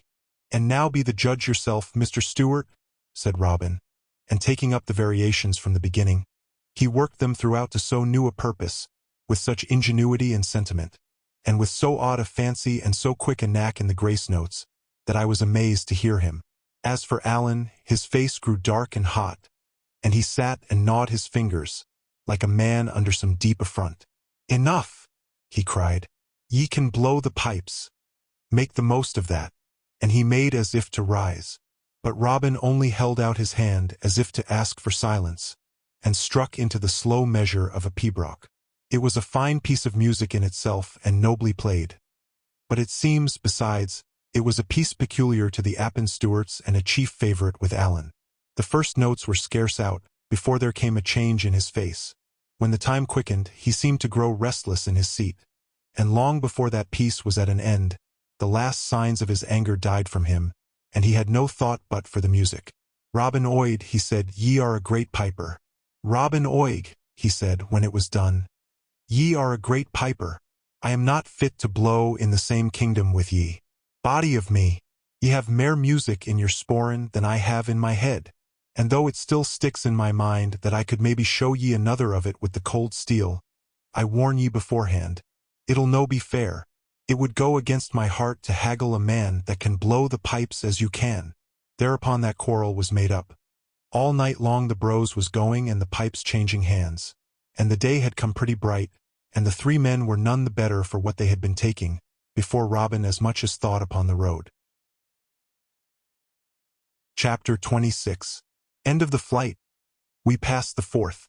The month, as I have said, was not yet out, but it was already far through August, and beautiful warm weather with every sign of an early and great harvest, when I was pronounced able for my journey. Our money was now run to so low an ebb that we must think first of all on speed. For if we came not soon to Mr. Rankiller's, or if when we came there he should fail to help me, we must surely starve. In Alan's view, besides, the hunt must have now greatly slackened, and the line of the Forth and even Stirling Bridge, which is the main pass over that river, would be watched with little interest. "It's a chief principle in military affairs," said he, "to go where ye are least expected. Forth is our trouble. Ye ken the saying, Forth bridles the wild Highlandman. Well, if we seek to creep round about the head of that river and come down by Kippen or Balfron, it's just precisely there that they'll be looking to lay hands on us. But if we stave on straight to the auld brig of Stirling, I'll lay my sword they let us pass unchallenged." The first night, accordingly, we pushed to the house of a MacLaren in Strathire, a friend of Duncan's, where we slept the 21st of the month, and whence we set forth again about the fall of night to make another easy stage. The 22nd we lay in a heather bush on the hillside in Umvar, within view of a herd of deer, the happiest 10 hours of sleep in a fine, breathing sunshine and on bone-dry ground, that I have ever tasted. That night we struck Allan Water and followed it down, and coming to the edge of the hills saw the whole carse of Stirling underfoot, as flat as a pancake, with the town and castle on a hill in the midst of it, and the moon shining on the links of Forth. "Now," said Allan, "I kenna if ye care, but ye're in your own land again. We passed the Hieland line in the first hour, and now if we could but pass yon crooked water, we might cast our bonnets in the air." In Allan Water, nearby where it falls into the Forth, we found a little sandy islet, overgrown with burdock, butterbur, and the like low plants, that would just cover us if we lay flat.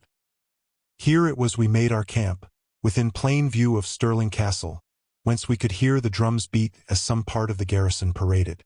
Shearers worked all day in a field on one side of the river, and we could hear the stones going on the hooks and the voices and even the words of the men talking. It behoved to lie close and keep silent. But the sand of the little isle was sun-warm, the green plants gave us shelter for our heads, we had food and drink in plenty, and to crown all, we were within sight of safety. As soon as the shearers quit their work and the dusk began to fall, we waded ashore and struck for the Bridge of Stirling, keeping to the fields and under the field fences. The bridge is close under the castle hill, an old, high, narrow bridge with pinnacles along the parapet. And you may conceive with how much interest I looked upon it, not only as a place famous in history, but as the very doors of salvation to Allan and myself. The moon was not yet up when we came there. A few lights shone along the front of the fortress, and lower down a few lighted windows in the town. But it was all mighty still, and there seemed to be no guard upon the passage. I was for pushing straight across, but Allan was more wary. "It looks unco quiet," said he, "but for all that we'll lie down here cannily behind a dyke and make sure." So we lay for about a quarter of an hour, whiles whispering, whiles lying still and hearing nothing earthly but the washing of the water on the piers. At last there came by an old, hobbling woman with a crutch stick, who first stopped a little, close to where we lay, and bemoaned herself and the long way she had traveled, and then set forth again up the steep spring of the bridge. The woman was so little, and the night still so dark, that we soon lost sight of her, only heard the sound of her steps, and her stick, and a cough that she had by fits, draw slowly farther away. "She's bound to be across now," I whispered. "Nah," said Allan. "Her foot still sounds boss 32 upon the bridge, 32 hollow." And just then, "Who goes?" cried a voice, and we heard the butt of a musket rattle on the stones. I must suppose the sentry had been sleeping, so that had we tried, we might have passed unseen. But he was awake now, and the chance forfeited. "This'll never do," said Allan. "This'll never do for us, David." And without another word, he began to crawl away through the fields, and a little after, being well out of eyeshot, got to his feet again, and struck along a road that led to the eastward. I could not conceive what he was doing, and indeed I was so sharply cut by the disappointment that I was little likely to be pleased with anything. A moment back and I had seen myself knocking at Mr. Rankiller's door to claim my inheritance, like a hero in a ballad. And here was I back again, a wandering, hunted blackguard on the wrong side of Forth. "Well?" said I. "Well," said Alan, "what would ye have? They're none such fools as I took them for. We have still the Forth to pass, Davy. Weary fall the rains that fed and the hillsides that guided it. And why go east?" said I. "Oh, just upon the chance," said he. "If we canny pass the river, we'll have to see what we can do for the Firth." "There are fords upon the river and none upon the Firth," said I. "To be sure there are fords and a bridge forby," quoth Alan. "And of what service when they are watched?" "Well," said I, "but a river can be swum." "By them that have the skill of it," returned he. "But I have yet to hear that either you or me is much of a hand at that exercise, and for my own part I swim like a stone." "I'm not up to you in talking back, Alan," I said, "but I can see we're making bad worse. If it's hard to pass a river, it stands to reason it must be worse to pass a sea." "But there's such a thing as a boat," says Alan, "or I'm the more deceived." "Aye, and such a thing as money," says I.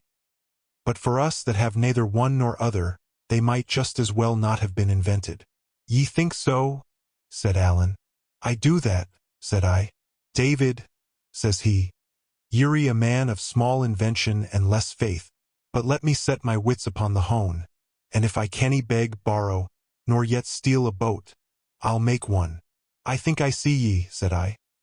"And what's more than all that, if ye pass a bridge it can tell no tales. But if we pass the Firth, there's the boat on the wrong side. Somebody must have brought it. The countryside will all be in a biz-dash." "Man," cried Alan, "if I make a boat, I'll make a body to take it back again. So deave me with no more of your nonsense, but walk, for that's what you've got to do. And let Alan think for ye." All night, then, we walked through the north side of the Carse under the high line of the Ochil Mountains, and by Allow and Clackmannan and Culross, all of which we avoided, and about 10 in the morning, mighty hungry and tired, came to the little clachan of Limekills. This is a place that sits near in by the waterside, and looks across the Hope to the town of the Queensferry. Smoke went up from both of these, and from other villages and farms upon all hands. The fields were being reaped. 2 ships lay anchored, and boats were coming and going on the Hope. It was altogether a right pleasant sight to me, and I could not take my fill of gazing at these comfortable, green, cultivated hills and the busy people both of the field and sea. For all that, there was Mr. Rankiller's house on the south shore, where I had no doubt wealth awaited me. And here was I upon the north, clad in poor enough attire of an outlandish fashion, with 3 silver shillings left to me of all my fortune, a price set upon my head, and an outlawed man for my sole company. "Oh, Alan," said I, "to think of it, over there's all that heart could want waiting me. And the birds go over and the boats go over. All that please can go, but just me only. Oh, man, but it's a heartbreak." In Limekills we entered a small change house, which we only knew to be a public by the wand over the door, and bought some bread and cheese from a good-looking lass that was the servant. This we carried with us in a bundle, meaning to sit and eat it in a bush of wood on the seashore, that we saw some third part of a mile in front. As we went, I kept looking across the water and sighing to myself, and though I took no heed of it, Alan had fallen into a muse. At last he stopped in the way. "Did ye take heed of the lass we bought this of?" says he, tapping on the bread and cheese. "To be sure," said I, "and a bonny lass she was." "Ye thought that?" cries he. "Man, David, that's good news. In the name of all that's wonderful, why so?" says I. "What good can that do?" "Well," said Alan, with one of his droll looks, "I was rather in hopes it would maybe get us that boat." "If it were the other way about, it would be liker it," said I. "That's all that you can, ye see," said Alan. "I don't want the lass to fall in love with ye. I want her to be sorry for ye, David, to which end there is no manner of need that she should take you for a beauty. Let me see," looking me curiously over. "I wish ye were a wee thing paler, but apart from that ye'll do fine for my purpose. Ye have a fine, hangdog, rag-and-tatter, clapper-maclaw kind of a look to ye, as if ye had stolen the coat from a potato bogle. Come, right about and back to the change-house for that boat of ours. I followed him, laughing. David Balfour, said he, ye're a very funny gentleman by your way of it, and this is a very funny employ for ye, no doubt. For all that, if ye have any affection for my neck, to say nothing of your own, ye will perhaps be kind enough to take this matter responsibly. I am going to do a bit of play-acting, the bottom ground of which is just exactly as serious as the gallows for the pair of us. So bear it, if ye please, in mind, and conduct yourself according. Well, well, said I, have it as you will. As we got near the clocken, he made me take his arm and hang upon it like one almost helpless with weariness. And by the time he pushed open the change-house door, he seemed to be half carrying me. The maid appeared surprised, as well she might be, at our speedy return. But Alan had no words to spare for her in explanation, helped me to a chair, called for a tass of brandy with which he fed me in little sips, and then breaking up the bread and cheese helped me to eat it like a nursery lass. The whole with that grave, concerned, affectionate countenance that might have imposed upon a judge. It was small wonder if the maid were taken with the picture we presented, of a poor, sick, overwrought lad and his most tender comrade. She drew quite near, and stood leaning with her back on the next table. What's like wrong with him? Said she at last. Alan turned upon her, to my great wonder, with a kind of fury. Wrong? Cries he. He's walked more hundreds of miles than he has hairs upon his chin, and slept oftener in wet heather than dry sheets. Wrong, quo she. Wrong enough, I would think. Wrong indeed. And he kept grumbling to himself as he fed me, like a man ill-pleased. He's young for the like of that, said the maid. Our young, said Alan, with his back to her. He would be better riding, says she. And where could I get a horse to him? Cried Alan, turning on her with the same appearance of fury. Would ye have me steal? I thought this roughness would have sent her off in dudgeon, as indeed it closed her mouth for the time. But my companion knew very well what he was doing, and for as simple as he was in some things of life, had a great fund of roguishness in such affairs as these. Ye needn't tell me, she said at last. Ye're gentry. Well, said Alan, softened a little, I believe against his will, by this artless comment. And suppose we were? Did ever you hear that gent Rice put money in folks' pockets? She sighed at this, as if she were herself some disinherited great lady. No, says she, that's true indeed. I was all this while chafing at the part one played, and sitting tongue-tied between shame and merriment. But somehow at this I could hold in no longer, and bade Alan let me be, for I was better already. My voice stuck in my throat, for I ever hated to take part in lies.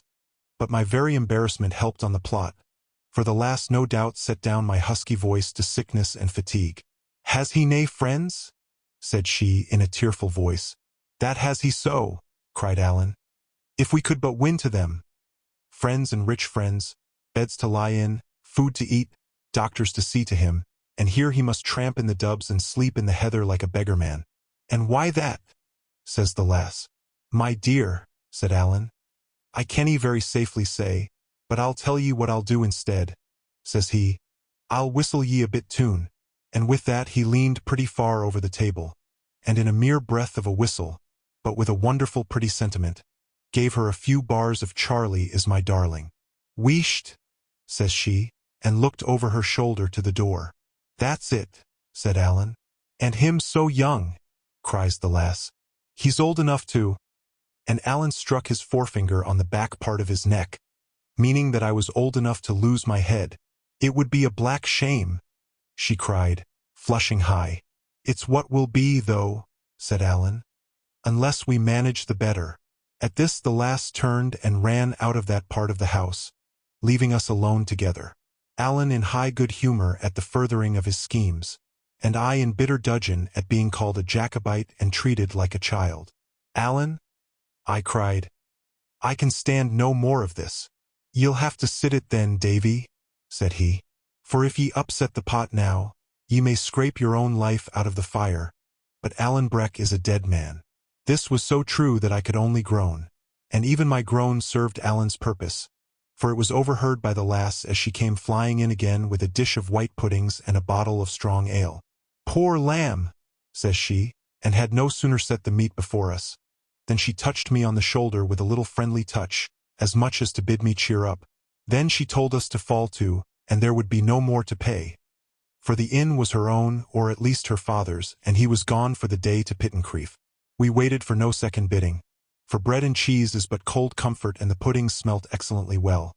And while we sat and ate, she took up that same place by the next table, looking on and thinking and frowning to herself, and drawing the string of her apron through her hand. "I'm thinking ye have rather a long tongue," she said at last to Alan. "Aye," said Alan, "but ye see I ken the folk I speak to." "I would never betray ye," said she, "if ye mean that."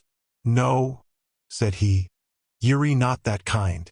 But I'll tell ye what ye would do, ye would help." "I couldn't," said she, shaking her head. "Na, I couldn't." "No," said he, "but if ye could?" She answered him nothing. "Look here, my lass," said Alan. "There are boats in the kingdom of Fife, for I saw two, no less, upon the beach as I came in by your town's end. Now if we could have the use of a boat to pass under cloud of night into Lothian, and some secret, decent kind of a man to bring that boat back again and keep his counsel, there would be 2 souls saved, mine to all likelihood, his to a dead surety. If we lack that boat, we have but 3 shillings left in this wide world. And where to go, and how to do, and what other place there is for us except the chains of a gibbet. I give you my naked word, I kenna. Shall we go wanting, lassie? Are ye to lie in your warm bed and think upon us, when the wind gowls in the chimney and the rain turls on the roof? Are ye to eat your meat by the cheeks of a red fire, and think upon this poor sick lad of mine, biting his finger ends on a blay muir for cold and hunger? Sick or sound, he must aye be moving. With the death grapple at his throat, he must aye be trailing in the rain on the lang roads. And when he gants his last on a rickle of cauld stains, there will be nae friends near him but only me and God. At this appeal, I could see the lass was in great trouble of mind, being tempted to help us, and yet in some fear she might be helping malefactors. And so now I determined to step in myself and to allay her scruples with a portion of the truth. "Did ever you hear," said I, "of Mr. Rankeeler of the Ferry?" "Rankeeler the writer?" said she. "I dore say that." "Well," said I, "it's to his door that I am bound, so you may judge by that if I am an ill-doer. And I will tell you more, that though I am indeed, by a dreadful error, in some peril of my life, King George has no truer friend in all Scotland than myself." Her face cleared up mightily at this, although Alan's darkened. "That's more than I would ask," said she. "Mr. Rankeeler is a Kent man." And she bade us finish our meat, get clear of the clachan as soon as might be, and lie close in the bit wood on the sea-beach. "And ye can trust me," says she. "I'll find some means to put you over." At this we waited for no more, but shook hands with her upon the bargain, made short work of the puddings, and set forth again from Limekills as far as to the wood. It was a small piece of perhaps a score of elders and hawthorns and a few young ashes, not thick enough to veil us from passers-by upon the road or beach. Here we must lie, however, making the best of the brave warm weather and the good hopes we now had of a deliverance, and planning more particularly what remained for us to do. We had but one trouble all day, when a strolling piper came and sat in the same wood with us, a red-nosed, blearied, drunken dog with a great bottle of whiskey in his pocket, and a long story of wrongs that had been done him by all sorts of persons, from the Lord President of the Court of Session, who had denied him justice, down to the bailies of Inverkeithing who had given him more of it than he desired. It was impossible but he should conceive some suspicion of 2 men lying all day concealed in a thicket and having no business to allege. As long as he stayed there he kept us in hot water with prying questions, and after he was gone, as he was a man not very likely to hold his tongue, we were in the greater impatience to be gone ourselves. The day came to an end with the same brightness. The night fell quiet and clear. Lights came out in houses and hamlets and then, one after another, began to be put out. But it was past 11, and we were long since strangely tortured with anxieties, before we heard the grinding of oars upon the rowing pins. At that, we looked out and saw the lass herself coming rowing to us in a boat. She had trusted no one with our affairs, not even her sweetheart, if she had one. But as soon as her father was asleep, had left the house by a window, stolen a neighbor's boat, and come to our assistance single-handed. I was abashed how to find expression for my thanks, but she was no less abashed at the thought of hearing them. Begged us to lose no time and to hold our peace, saying, very properly, that the heart of our matter was in haste and silence, and so, what with one thing and another, she had set us on the Lothian shore not far from Caradon, had shaken hands with us, and was out again at sea and rowing for Limekilns, before there was one word said either of her service or our gratitude. Even after she was gone, we had nothing to say, as indeed nothing was enough for such a kindness. Only Alan stood a great while upon the shore shaking his head. "David, it is a very fine lass. It is a very fine lass," he said at last. "David, it is a very fine lass." And a matter of an hour later, as we were lying in a den on the seashore and I had been already dozing, he broke out again in commendations of her character. For my part, I could say nothing. She was so simple a creature that my heart smote me both with remorse and fear. Remorse because we had traded upon her ignorance, and fear lest we should have any way involved her in the dangers of our situation. Chapter 27. I come to Mr. Rankeillor. The next day it was agreed that Alan should fend for himself till sunset, but as soon as it began to grow dark, he should lie in the fields by the roadside near to Newhalls, and stir for naught until he heard me whistling.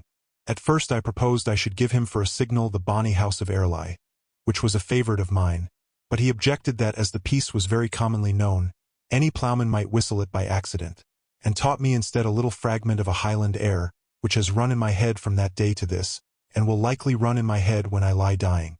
Every time it comes to me, it takes me off to that last day of my uncertainty, with Alan sitting up in the bottom of the den, whistling and beating the measure with a finger, and the grey of the dawn coming on his face. I was in the long street of Queensferry before the sun was up. It was a fairly built burg, the houses of good stone, many slated. The town hall not so fine, I thought, as that of Peebles, nor yet the street so noble. But take it all together, it put me to shame for my foul tatters. As the morning went on, and the fires began to be kindled, and the windows to open, and the people to appear out of the houses, my concern and despondency grew ever the blacker. I saw now that I had no grounds to stand upon, and no clear proof of my rights, nor so much as of my own identity. If it was all a bubble, I was indeed sorely cheated and left in a sore pass. Even if things were as I conceived, it would in all likelihood take time to establish my contentions. And what time had I to spare with less than 3 shillings in my pocket, and a condemned, hunted man upon my hands to ship out of the country? Truly, if my hope broke with me, it might come to the gallows yet for both of us. And as I continued to walk up and down, and saw people looking askance at me upon the street or out of windows, and nudging or speaking one to another with smiles, I began to take a fresh apprehension, that it might be no easy matter even to come to speech of the lawyer, far less to convince him of my story.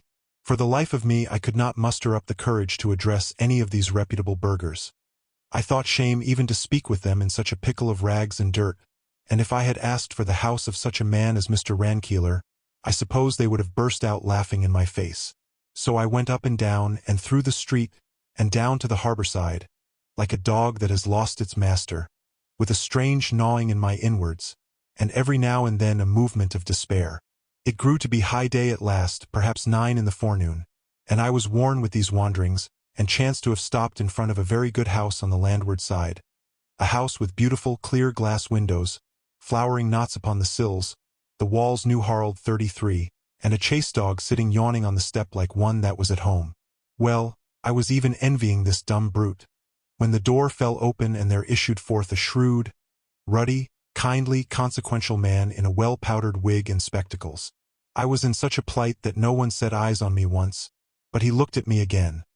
And this gentleman, as it proved, was so much struck with my poor appearance that he came straight up to me and asked me what I did. 33 newly rough-cast. I told him I was come to the Queensferry on business, and taking heart of grace, asked him to direct me to the house of Mr. Rankeillor. "Why," said he, "that is his house that I have just come out of, and for a rather singular chance I am that very man." "Then, sir," said I have to beg the favour of an interview." "I do not know your name," said he, "nor yet your face." "My name is David Balfour," said I. "David Balfour? he repeated in rather a high tone, like one surprised. "And where have you come from, Mr. David Balfour?" he asked, looking me pretty drilly in the face. "I have come from a great many strange places, sir," said I. "But I think it would be as well to tell you where and how in a more private manner." He seemed to muse a while, holding his lip in his hand, and looking now at me and now upon the causeway of the street. "Yes," says he, "that will be the best, no doubt." And he led me back with him into his house, cried out to someone whom I could not see that he would be engaged all morning, and brought me into a little dusty chamber full of books and documents. Here he sate down and bade me be seated, though I thought he looked a little ruefully from his clean chair to my muddy rags. "And now," says he, "if you have any business, pray be brief and come swiftly to the point. Inici gemino bellum trajanum orditor ab ovo. Do you understand that?" says he with a keen look. Here he sate down and bade me be seated. "I will even do as Horace says, sir," I answered, smiling, "and carry you in medias res." He nodded as if he was well pleased, and indeed his scrap of Latin had been set to test me. For all that, and though I was somewhat encouraged, the blood came in my face when I added, "I have reason to believe myself some rights on the estate of Shaw's." He got a paper book out of a drawer and set it before him open. "Well," said he, but I had shot my bolt and sat speechless. "Come, come, Mr. Balfour," said he, "you must continue. Where were you born?" "In Ascendian, sir," said I. "The year 1733, the 12th of March." He seemed to follow the statement in his paper book, but what that meant I knew not. "Your father and mother?" said he.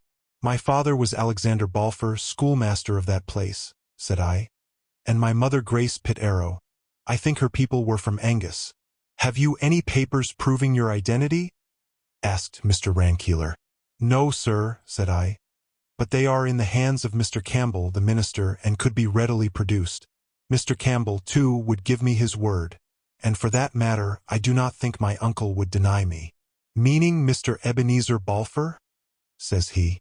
"The same," said I. "Whom you have seen?" he asked.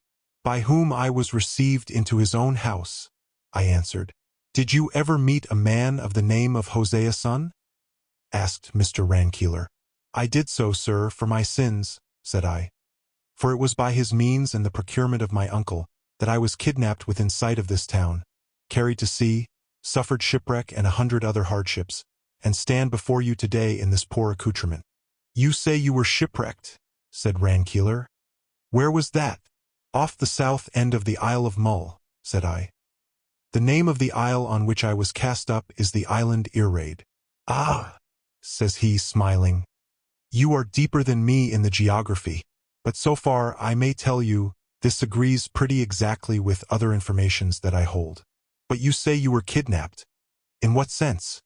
"In the plain meaning of the word, sir," said I. "I was on my way to your house when I was trepanned on board the brig, cruelly struck down, thrown below, and knew no more of anything till we were far at sea. I was destined for the plantations, a fate that, in God's providence, I have escaped. The brig was lost on June the 27th, says he, looking in his book, and we are now at August the 24th. Here is a considerable hiatus, Mr. Balfour, of near upon 2 months. It has already caused a vast amount of trouble to your friends, and I own I shall not be very well contented until it is set right." "Indeed, sir," said I, "these months are very easily filled up, but yet before I told my story, I would be glad to know that I was talking to a friend." "This is to argue in a circle," said the lawyer. "I cannot be convinced till I have heard you. I cannot be your friend till I am properly informed. If you were more trustful, it would better befit your time of life. And you know, Mr. Balfour, we have a proverb in the country that evildoers are aye evil dreaders.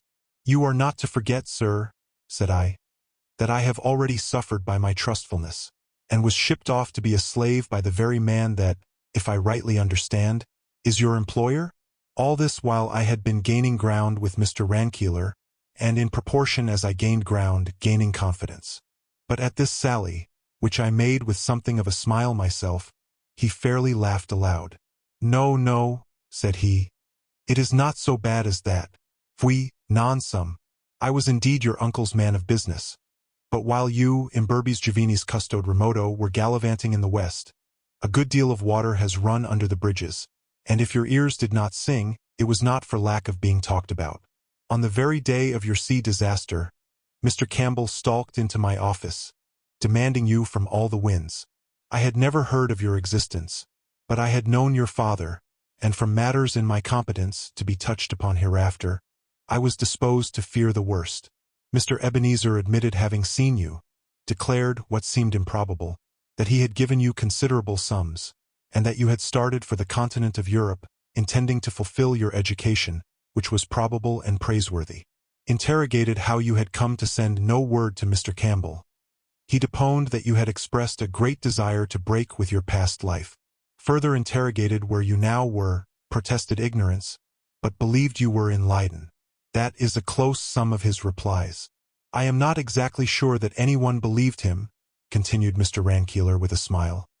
And in particular he so much disrelished me expressions of mine that, in a word, he showed me to the door. We were then at a full stand. For whatever shrewd suspicions we might entertain, we had no shadow of probation. In the very article comes Captain Hoseason with the story of your drowning, whereupon all fell through, with no consequences but concern to Mr. Campbell, injury to my pocket, and another blot upon your uncle's character, which could very ill afford it. And now, Mr. Balfour, said he, you understand the whole process of these matters, and can judge for yourself to what extent I may be trusted. Indeed, he was more pedantic than I can represent him, and placed more scraps of Latin in his speech, but it was all uttered with a fine geniality of eye and manner which went far to conquer my distrust. Moreover, I could see he now treated me as if I was myself beyond a doubt, so that first point of my identity seemed fully granted. Sir, said I, if I tell you my story, I must commit a friend's life to your discretion. Pass me your word it shall be sacred, and for what touches myself, I will ask no better guarantee than just your face. He passed me his word very seriously. But, said he, these are rather alarming prolocutions, and if there are in your story any little jostles to the law, I would beg you to bear in mind that I am a lawyer and pass lightly. Thereupon I told him my story from the first, he listening with his spectacles thrust up and his eyes closed, so that I sometimes feared he was asleep. But no such matter. He heard every word, as I found afterward, with such quickness of hearing and precision of memory as often surprised me.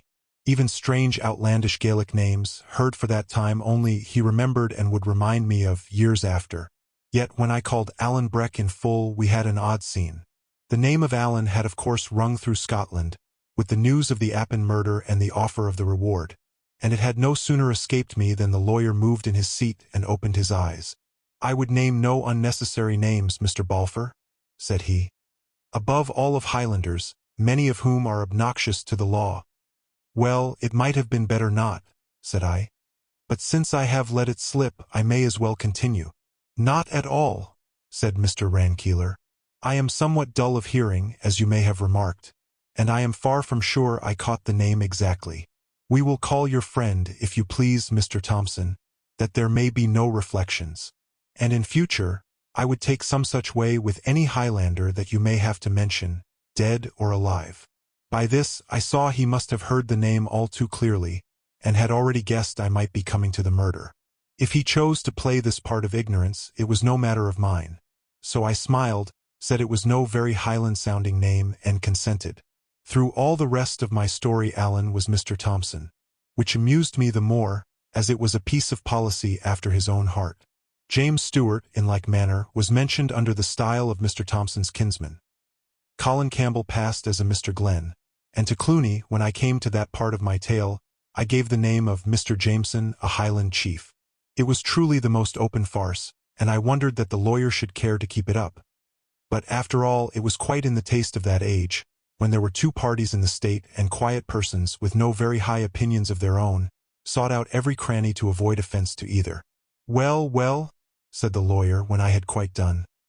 This is a great epic, a great Odyssey of yours. You must tell it, sir, in a sound Latinity when your scholarship is riper. Or in English if you please, though for my part one prefer the stronger tongue. You have rolled much. Quae regio in terris? What parish in Scotland, to make a homely translation, has not been filled with your wanderings? You have shown, besides, a singular aptitude for getting into false positions, and yes, upon the whole, for behaving well in them. This Mr. Thompson seems to me a gentleman of some choice qualities, though perhaps a trifle bloody-minded. It would please me none the worse, if, with all his merits, he were soused in the North Sea, for the man, Mr. David, is a sore embarrassment. But you are doubtless quite right to adhere to him. Indubitably he adhered to you. It comes, we may say, he was your true companion, nor less paribus curis vestigia fidget, for I dare say you would both take an ara thought upon the gallows. Well, well, these days are fortunately by, and I think, speaking humanly, that you are near the end of your troubles. As he thus moralised on my adventures, he looked upon me with so much humor and benignity that I could scarce contain my satisfaction. I had been so long wandering with lawless people, and making my bed upon the hills and under the bare sky, that to sit once more in a clean, covered house, and to talk amicably with a gentleman in broadcloth, seemed mighty elevations. Even as I thought so, my eye fell on my unseemly tatters, and I was once more plunged in confusion. But the lawyer saw and understood me. He rose, called over the stair to lay another plate, for Mr. Balfour would stay to dinner, and led me into a bedroom in the upper part of the house.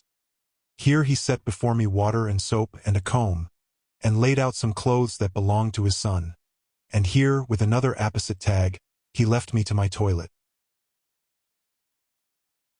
Chapter 28. I go in quest of my inheritance, having made what change I could in my appearance. And blithe was I to look in the glass and find the beggar-man a thing of the past, and David Balfour come to life again. And yet I was ashamed of the change too, and, above all, of the borrowed clothes. When I had done, Mr. Rankeeler caught me on the stair, made me his compliments, and had me again into the cabinet. "Sit ye down, Mr. David," said he. "And now that you are looking a little more like yourself, let me see if I can find you any news. You will be wondering, no doubt, about your father and your uncle? To be sure, it is a singular tale, and the explanation is one that I blush to have to offer you. For," says he, really with embarrassment, "the matter hinges on a love affair." "Truly," said I cannot very well join that notion with my uncle." "But your uncle, Mr. David, was not always old," replied the lawyer, "and what may perhaps surprise you more, not always ugly. He had a fine, gallant air. People stood in their doors to look after him, as he went by upon a mettle horse. I have seen it with these eyes, and I ingenuously confess, not altogether without envy. For I was a plain lad myself and a plain man's son, and in those days it was a case of odit, cabellis es sibel. "It sounds like a dream," said I. Aye, said the lawyer. "That is how it is with youth and age." Nor was that all, but he had a spirit of his own that seemed to promise great things in the future. In 1715, what must he do but run away to join the rebels? It was your father that pursued him, found him in a ditch, and brought him back multum gementem, to the mirth of the whole country. However, majora canimus, the two lads fell in love, and that with the same lady. Mr. Ebenezer, who was the admired and the beloved, and the spoiled one, made, no doubt, mighty certain of the victory, and when he found he had deceived himself, screamed like a peacock. The whole country heard of it. Now he lay sick at home, with his silly family standing round the bed in tears. Now he rode from public house to public house, and shouted his sorrows into the lug of Tom, Dick, and Harry. Your father, Mr. David, was a kind gentleman, but he was weak, dolefully weak, took all this folly with a long countenance, and one day, by your leave, resigned the lady. She was no such fool, however. It's from her you must inherit your excellent good sense, and she refused to be bandied from one to another. Both got upon their knees to her, and the upshot of the matter for that while was that she showed both of them the door. That was in August. Dear me, the same year I came from college. The scene must have been highly farcical. I thought myself it was a silly business, but I could not forget my father had a hand in it. Surely, sir, it had some note of tragedy, said I. Why, no, sir, not at all, returned the lawyer. For tragedy implies some ponderable matter in dispute, some dignus vindice notice, And this piece of work was all about the petulance of a young ass that had been spoiled, and wanted nothing so much as to be tied up and soundly belted. However, that was not your father's view, and the end of it was that from concession to concession on your father's part, and from one height to another of squalling sentimental selfishness upon your uncle's, they came at last to drive a sort of bargain from whose ill results you have recently been smarting. The one man took the lady, the other the estate. Now, Mr. David, they talk a great deal of charity and generosity, but in this disputable state of life, I often think the happiest consequences seem to flow when a gentleman consults his lawyer, and takes all the law allows him. Anyhow, this piece of quixotry on your father's part, as it was unjust in itself, has brought forth a monstrous family of injustices. Your father and mother lived and died poor folk. You were poorly reared, and in the meanwhile what a time it has been for the tenants on the estate of Shaw's, and I might add, if it was a matter I cared much about, what a time for Mr. Ebenezer. And yet that is certainly the strangest part of all, said I, that a man's nature should thus change. True, said Mr. Rankeeler, and yet I imagine it was natural enough. He could not think that he had played a handsome part. Those who knew the story gave him the cold shoulder. Those who knew it not, seeing one brother disappear, and the other succeed in the estate, raised a cry of murder, so that upon all sides he found himself a vite. Money was all he got by his bargain. Well, he came to think the more of money. He was selfish when he was young. He is selfish now that he is old. And the latter end of all these pretty manners and fine feelings you have seen for yourself. Well, sir, said I, and in all this what is my position? The estate is yours beyond a doubt, replied the lawyer. It matters nothing what your father signed, you are the heir of entail. But your uncle is a man to fight the indefensible, and it would be likely your identity that he would call in question. A lawsuit is always expensive, and a family lawsuit always scandalous. Besides which, if any of your doings with your friend Mr. Thompson were to come out, we might find that we had burned our fingers. The kidnapping, to be sure, would be a court card upon our side, if we could only prove it. But it may be difficult to prove, and my advice, upon the whole, is to make a very easy bargain with your uncle, perhaps even leaving him at Shaw's where he has taken root for a quarter of a century, and contenting yourself in the meanwhile with a fair provision. I told him I was very willing to be easy, and that to carry family concerns before the public was a step from which I was naturally much averse. In the meantime, thinking to myself, I began to see the outlines of that scheme on which we afterwards acted. The great affair, I asked, is to bring home to him the kidnapping? Surely, said Mr. Rankeeler, and if possible out of court.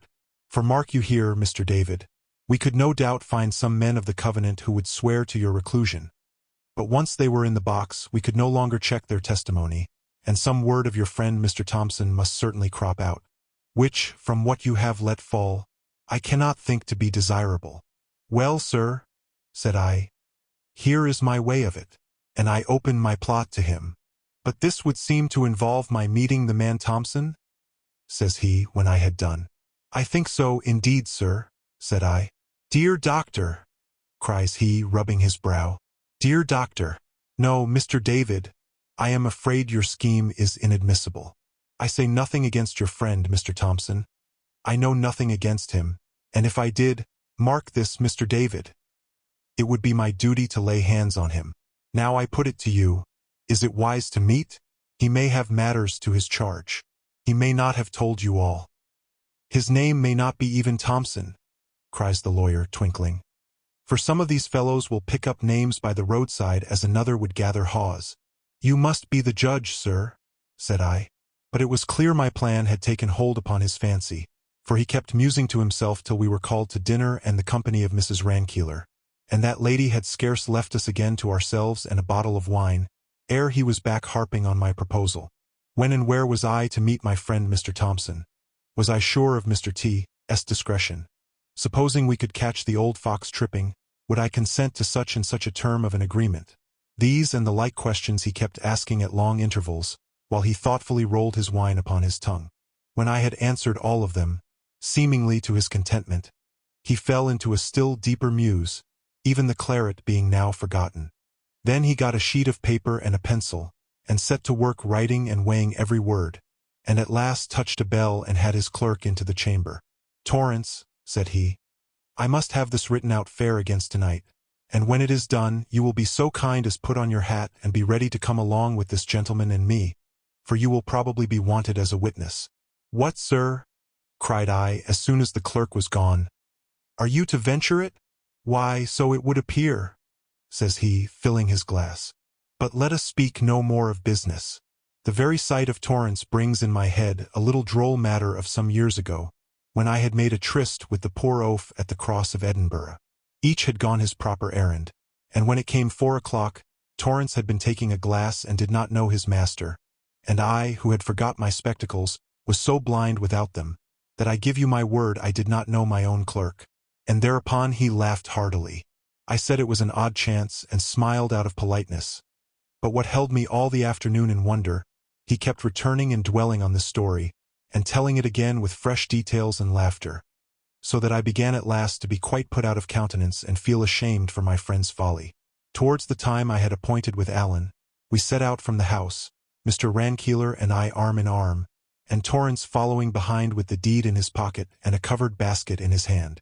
All through the town, the lawyer was bowing right and left, and continually being buttonholed by gentlemen on matters of burgh or private business, and I could see he was one greatly looked up to in the county. At last we were clear of the houses, and began to go along the side of the haven and towards the Hawes Inn and the Ferry Pier, the scene of my misfortune. I could not look upon the place without emotion, recalling how many that had been there with me that day were now no more. Ransom taken, I could hope, from the evil to come. Schwan passed where I dared not follow him, and the poor souls that had gone down with the brig in her last plunge. All these, and the brig herself, I had outlived, and come through these hardships and fearful perils without scath.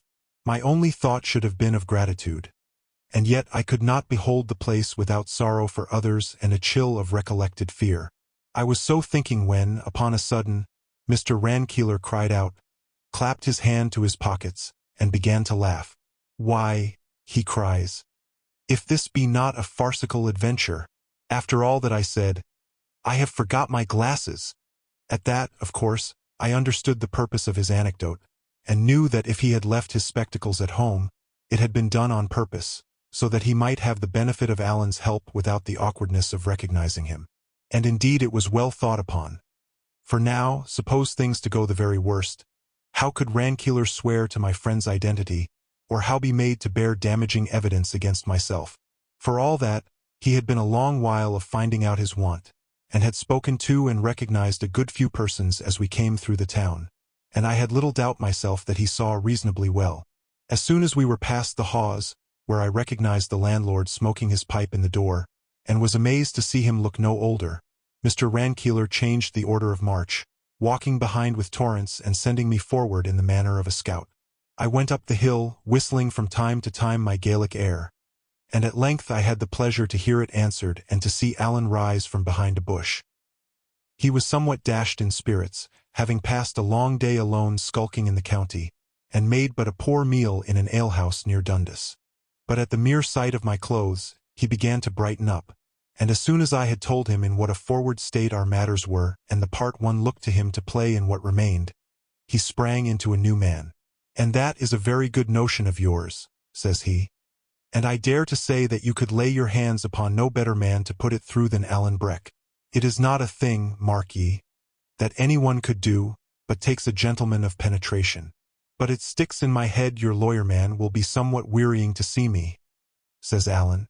Accordingly I cried and waved on Mr. Rankeeler, who came up alone and was presented to my friend, Mr. Thompson.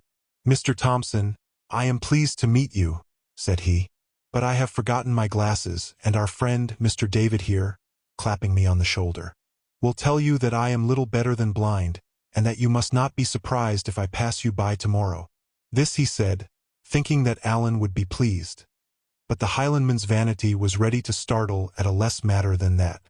"Why, sir," says he stiffly, "I would say it mattered the less as we are met here for a particular end, to see justice done to Mr. Balfour, and by what I can see, not very likely to have much else in common.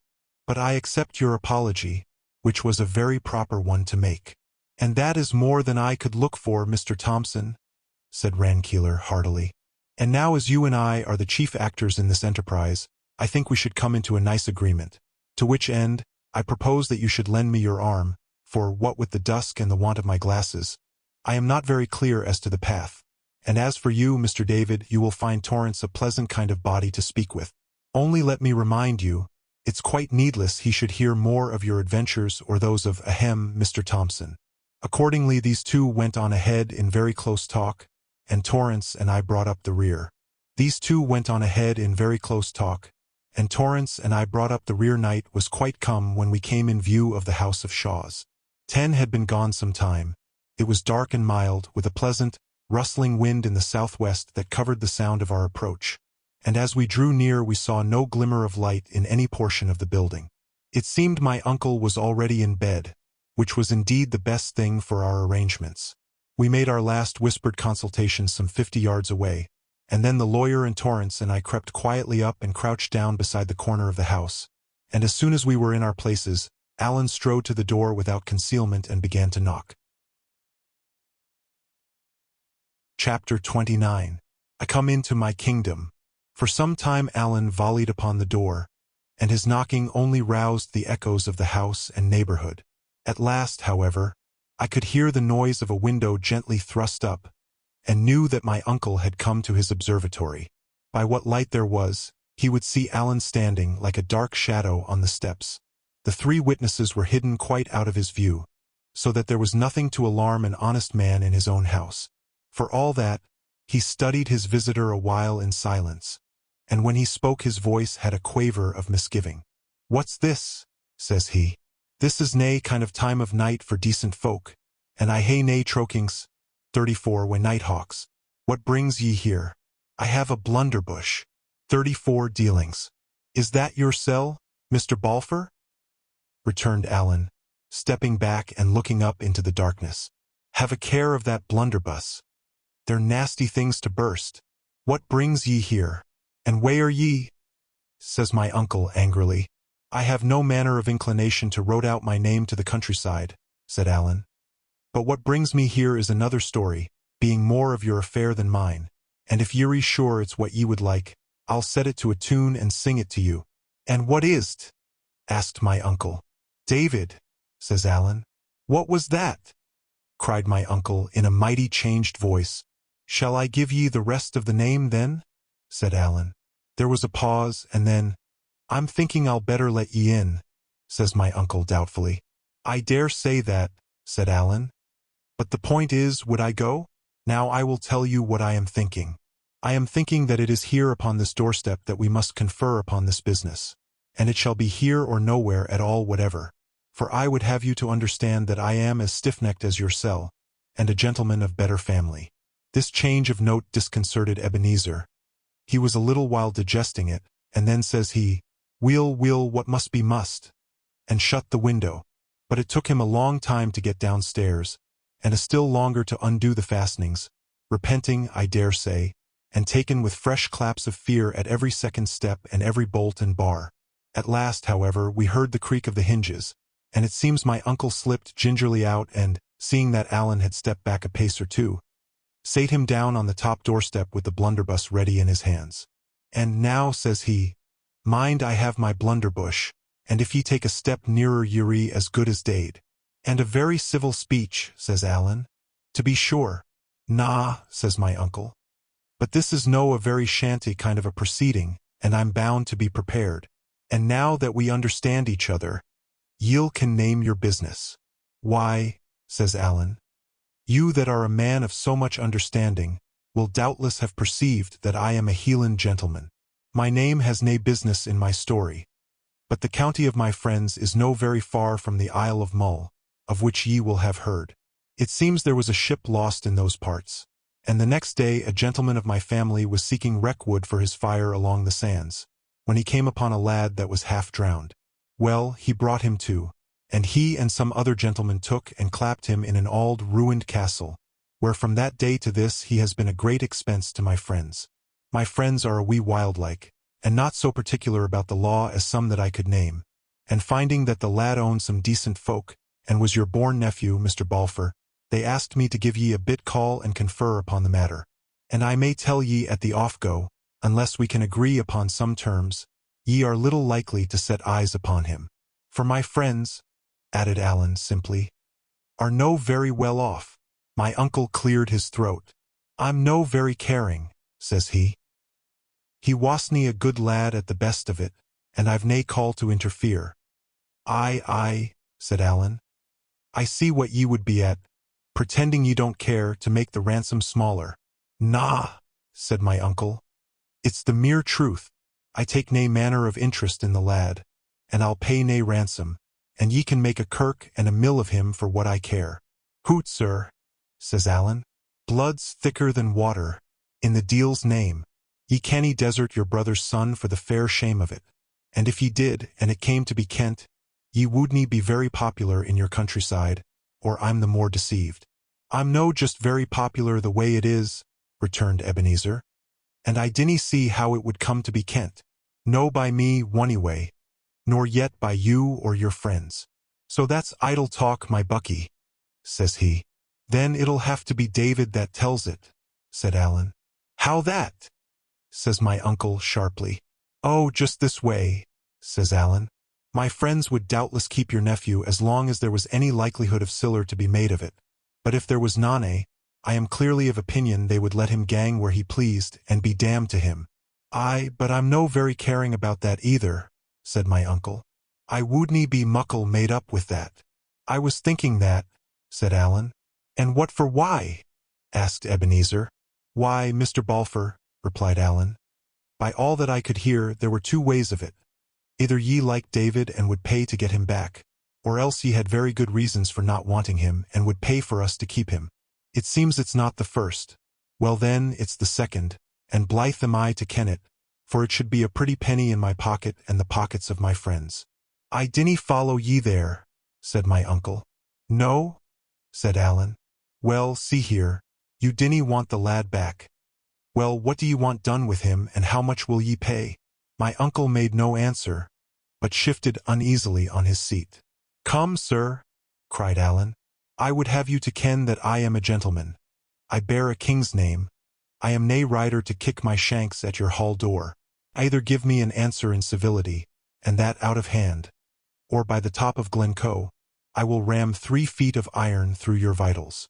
Man, cried my uncle, scrambling to his feet. Give me a minute. What's like wrong with ye? I'm just a plain man and nae dancing master, and I'm trying to be as civil as it's morally possible. As for that wild talk, it's fair disreputable. Vitals, says you, and where would I be with my blunderbush? He snarled. Powder and your auld hands are but as the snail to the swallow against the bright steel in the hands of Alan, said the other. Before your jottering finger could find the trigger, the hilt would dirl on your breastbane. Man, ways denying it? Said my uncle. Pit it as ye please, hate your ain way. I'll do naething to cross ye. Just tell me what like ye'll be wanting, and ye'll see that we'll can agree fine. Troth, sir, said Alan. I ask for nothing but plain dealing. In 2 words, do ye want the lad killed or kept? Oh, sirs, cried Ebenezer. Oh, sirs me, that's no kind of language. Killed or kept, repeated Alan. Oh, keep it, wailed my uncle. We'll have nae bloodshed, if you please. Well, says Alan, as ye please, that'll be the dearer. The dearer? Cries Ebenezer. Would ye file your hands why crime? Hoot, said Alan. They're baith crime whatever, and the killing's easier and quicker and surer. Keeping the lad'll be a fascist 35 job, a fascist kittle business. 35 troublesome. I'll have him keep it, though, returned my uncle. I never had naething to do with a nithing morally wrong, and I'm no gone to begin to pleasure a wild Highlandman. Ye're unco scrupulous, sneered Alan. I'm a man o' principle, said Ebenezer simply. And if I have to pay for it, I'll have to pay for it. And besides, says he, ye forget the lad's my brother's son. Well, said Alan, and now about the price. It's no very easy for me to set a name upon it. I would first have to ken some small matters. I would have to ken, For instance, what ye gave Hosea son at the first offgo. Hosea son, cries my uncle, struck aback. What for? For kidnapping David, says Alan. It's a black lee, cried my uncle. He was never kidnapped. He lead in his throat that told ye that. Kidnapped? He never was. That's no fault of mine nor yet of yours, said Alan. Nor yet of Hoseason's, if he's a man that can be trusted. What do ye mean? Cried Ebenezer. Did Hosea son tell ye? Why, ye donnered auld runt. How else would I ken? Cried Alan. Hosea son and me are partners. We gang shares. So ye can see for yoursel what good ye can do leeing. And I must plainly say ye drove a fool's bargain when ye let a man like the sailor man so far forward in your private matters. But that's past praying for. And ye must lie on your bed the way ye made it. And the point in hand is just this. What did ye pay him? Has he told ye himsel? Asked my uncle. That's my concern, said Alan. Weel, said my uncle.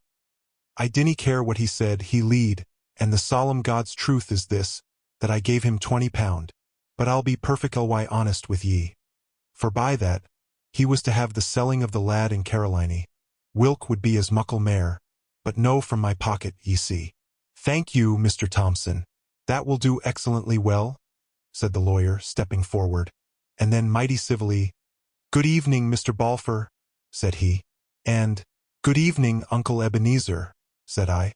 And, It's a braw nicht, Mr. Balfour, added Torrance. My uncle just sat where he was on the top doorstep and stared upon us like a man turned to stone. Never a word said my uncle, neither black nor white, but just sat where he was on the top doorstep and stared upon us like a man turned to stone. Alan filched away his blunderbuss, and the lawyer, taking him by the arm, plucked him up from the doorstep, led him into the kitchen, whither we all followed, and set him down in a chair beside the hearth, where the fire was out and only a rushlight burning. There we all looked upon him for a while, exulting greatly in our success, but yet with a sort of pity for the man's shame. Come, come, Mr. Ebenezer, said the lawyer. You must not be downhearted, for I promise you we shall make easy terms. In the meanwhile give us the cellar key, and Torrance shall draw us a bottle of your father's wine in honor of the event. Then, turning to me and taking me by the hand, Mr. David, says he, I wish you all joy in your good fortune, which I believe to be deserved. And then to Alan, with a spice of drollery, Mr. Thompson, I pay you my compliment. It was most artfully conducted. But in one point you somewhat outran my comprehension. Do I understand your name to be James? Or Charles? Or is it George, perhaps? And why should it be any of the three, sir? Quoth Alan, drawing himself up, like one who smelt an offence. Only, sir, that you mentioned a king's name, replied Rankeeler. And as there has never yet been a King Thompson, or his fame at least has never come my way, I judged you must refer to that you had in baptism. This was just the stab that Alan would feel keenest, and I am free to confess he took it very ill. Not a word would he answer, but stepped off to the far end of the kitchen, and sat down and sulked.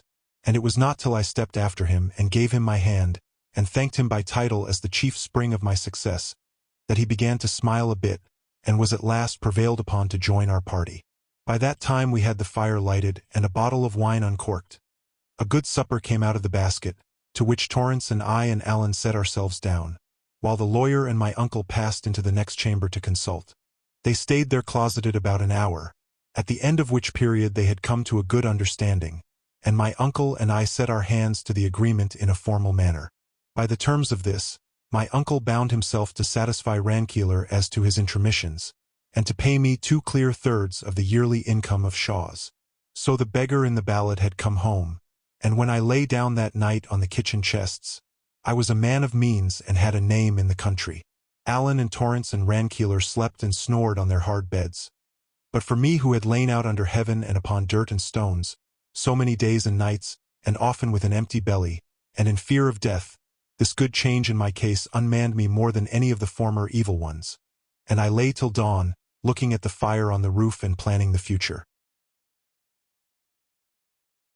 Chapter 30. Goodbye. So far as I was concerned myself, I had come to port. But I had still Alan, to whom I was so much beholden, on my hands. And I felt besides a heavy charge in the matter of the murder and James of the Glens. On both these heads I unbosomed to Rankeeler the next morning, walking to and fro about 6 of the clock before the house of Shaws, and with nothing in view but the fields and woods that had been my ancestors and were now mine. Even as I spoke on these grave subjects, my eye would take a glad bit of a run over the prospect, and my heart jump with pride. About my clear duty to my friend, the lawyer had no doubt. I must help him out of the county at whatever risk. But in the case of James, he was of a different mind. "Mr. Thompson," says he, "is one thing, Mr. Thompson's kinsman quite another. I know little of the facts, but I gather that a great noble, whom we will call, if you like, the D of A.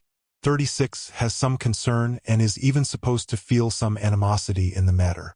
The D of A is doubtless an excellent nobleman. But, Mr. David, timeo canocier Deos, if you interfere to balk his vengeance, you should remember there is one way to shut your testimony out, and that is to put you in the dock. There, you would be in the same pickle as Mr. Thompson's kinsman. You will object that you are innocent. Well, but so is he. And to be tried for your life before a Highland jury, on a Highland quarrel and with a Highland judge upon the bench, would be a brief transition to the gallows. 36. The Duke of Argyll. Now I had made all these reasonings before and found no very good reply to them, so I put on all the simplicity I could. "In that case, sir," said I would just have to be hanged, would I not?" "My dear boy," cries he, "go in God's name, and do what you think is right. It is a poor thought that at my time of life I should be advising you to choose the safe and shameful, and I take it back with an apology. Go and do your duty, and be hanged if you must like a gentleman. There are worse things in the world than to be hanged." "Not many, sir," said I, smiling. "Why, yes, sir," he cried, "very many, and it would be 10 times better for your uncle to go no farther afield, if he were dangling decently upon a gibbet." Thereupon he turned into the house, still in a great fervor of mind, so that I saw I had pleased him heartily, and there he wrote me 2 letters, making his comments on them as he wrote. "This," says he, "is to my bankers, the British Linen Company, placing a credit to your name. Consult Mr. Thompson, he will know of ways. And you, with this credit, can supply the means. I trust you will be a good husband of your money. But in the affair of a friend like Mr. Thompson, I would be even prodigal. Then for his kinsman, there is no better way than that you should seek the advocate, tell him your tale and offer testimony. Whether he may take it or not is quite another matter and will turn on the D of A.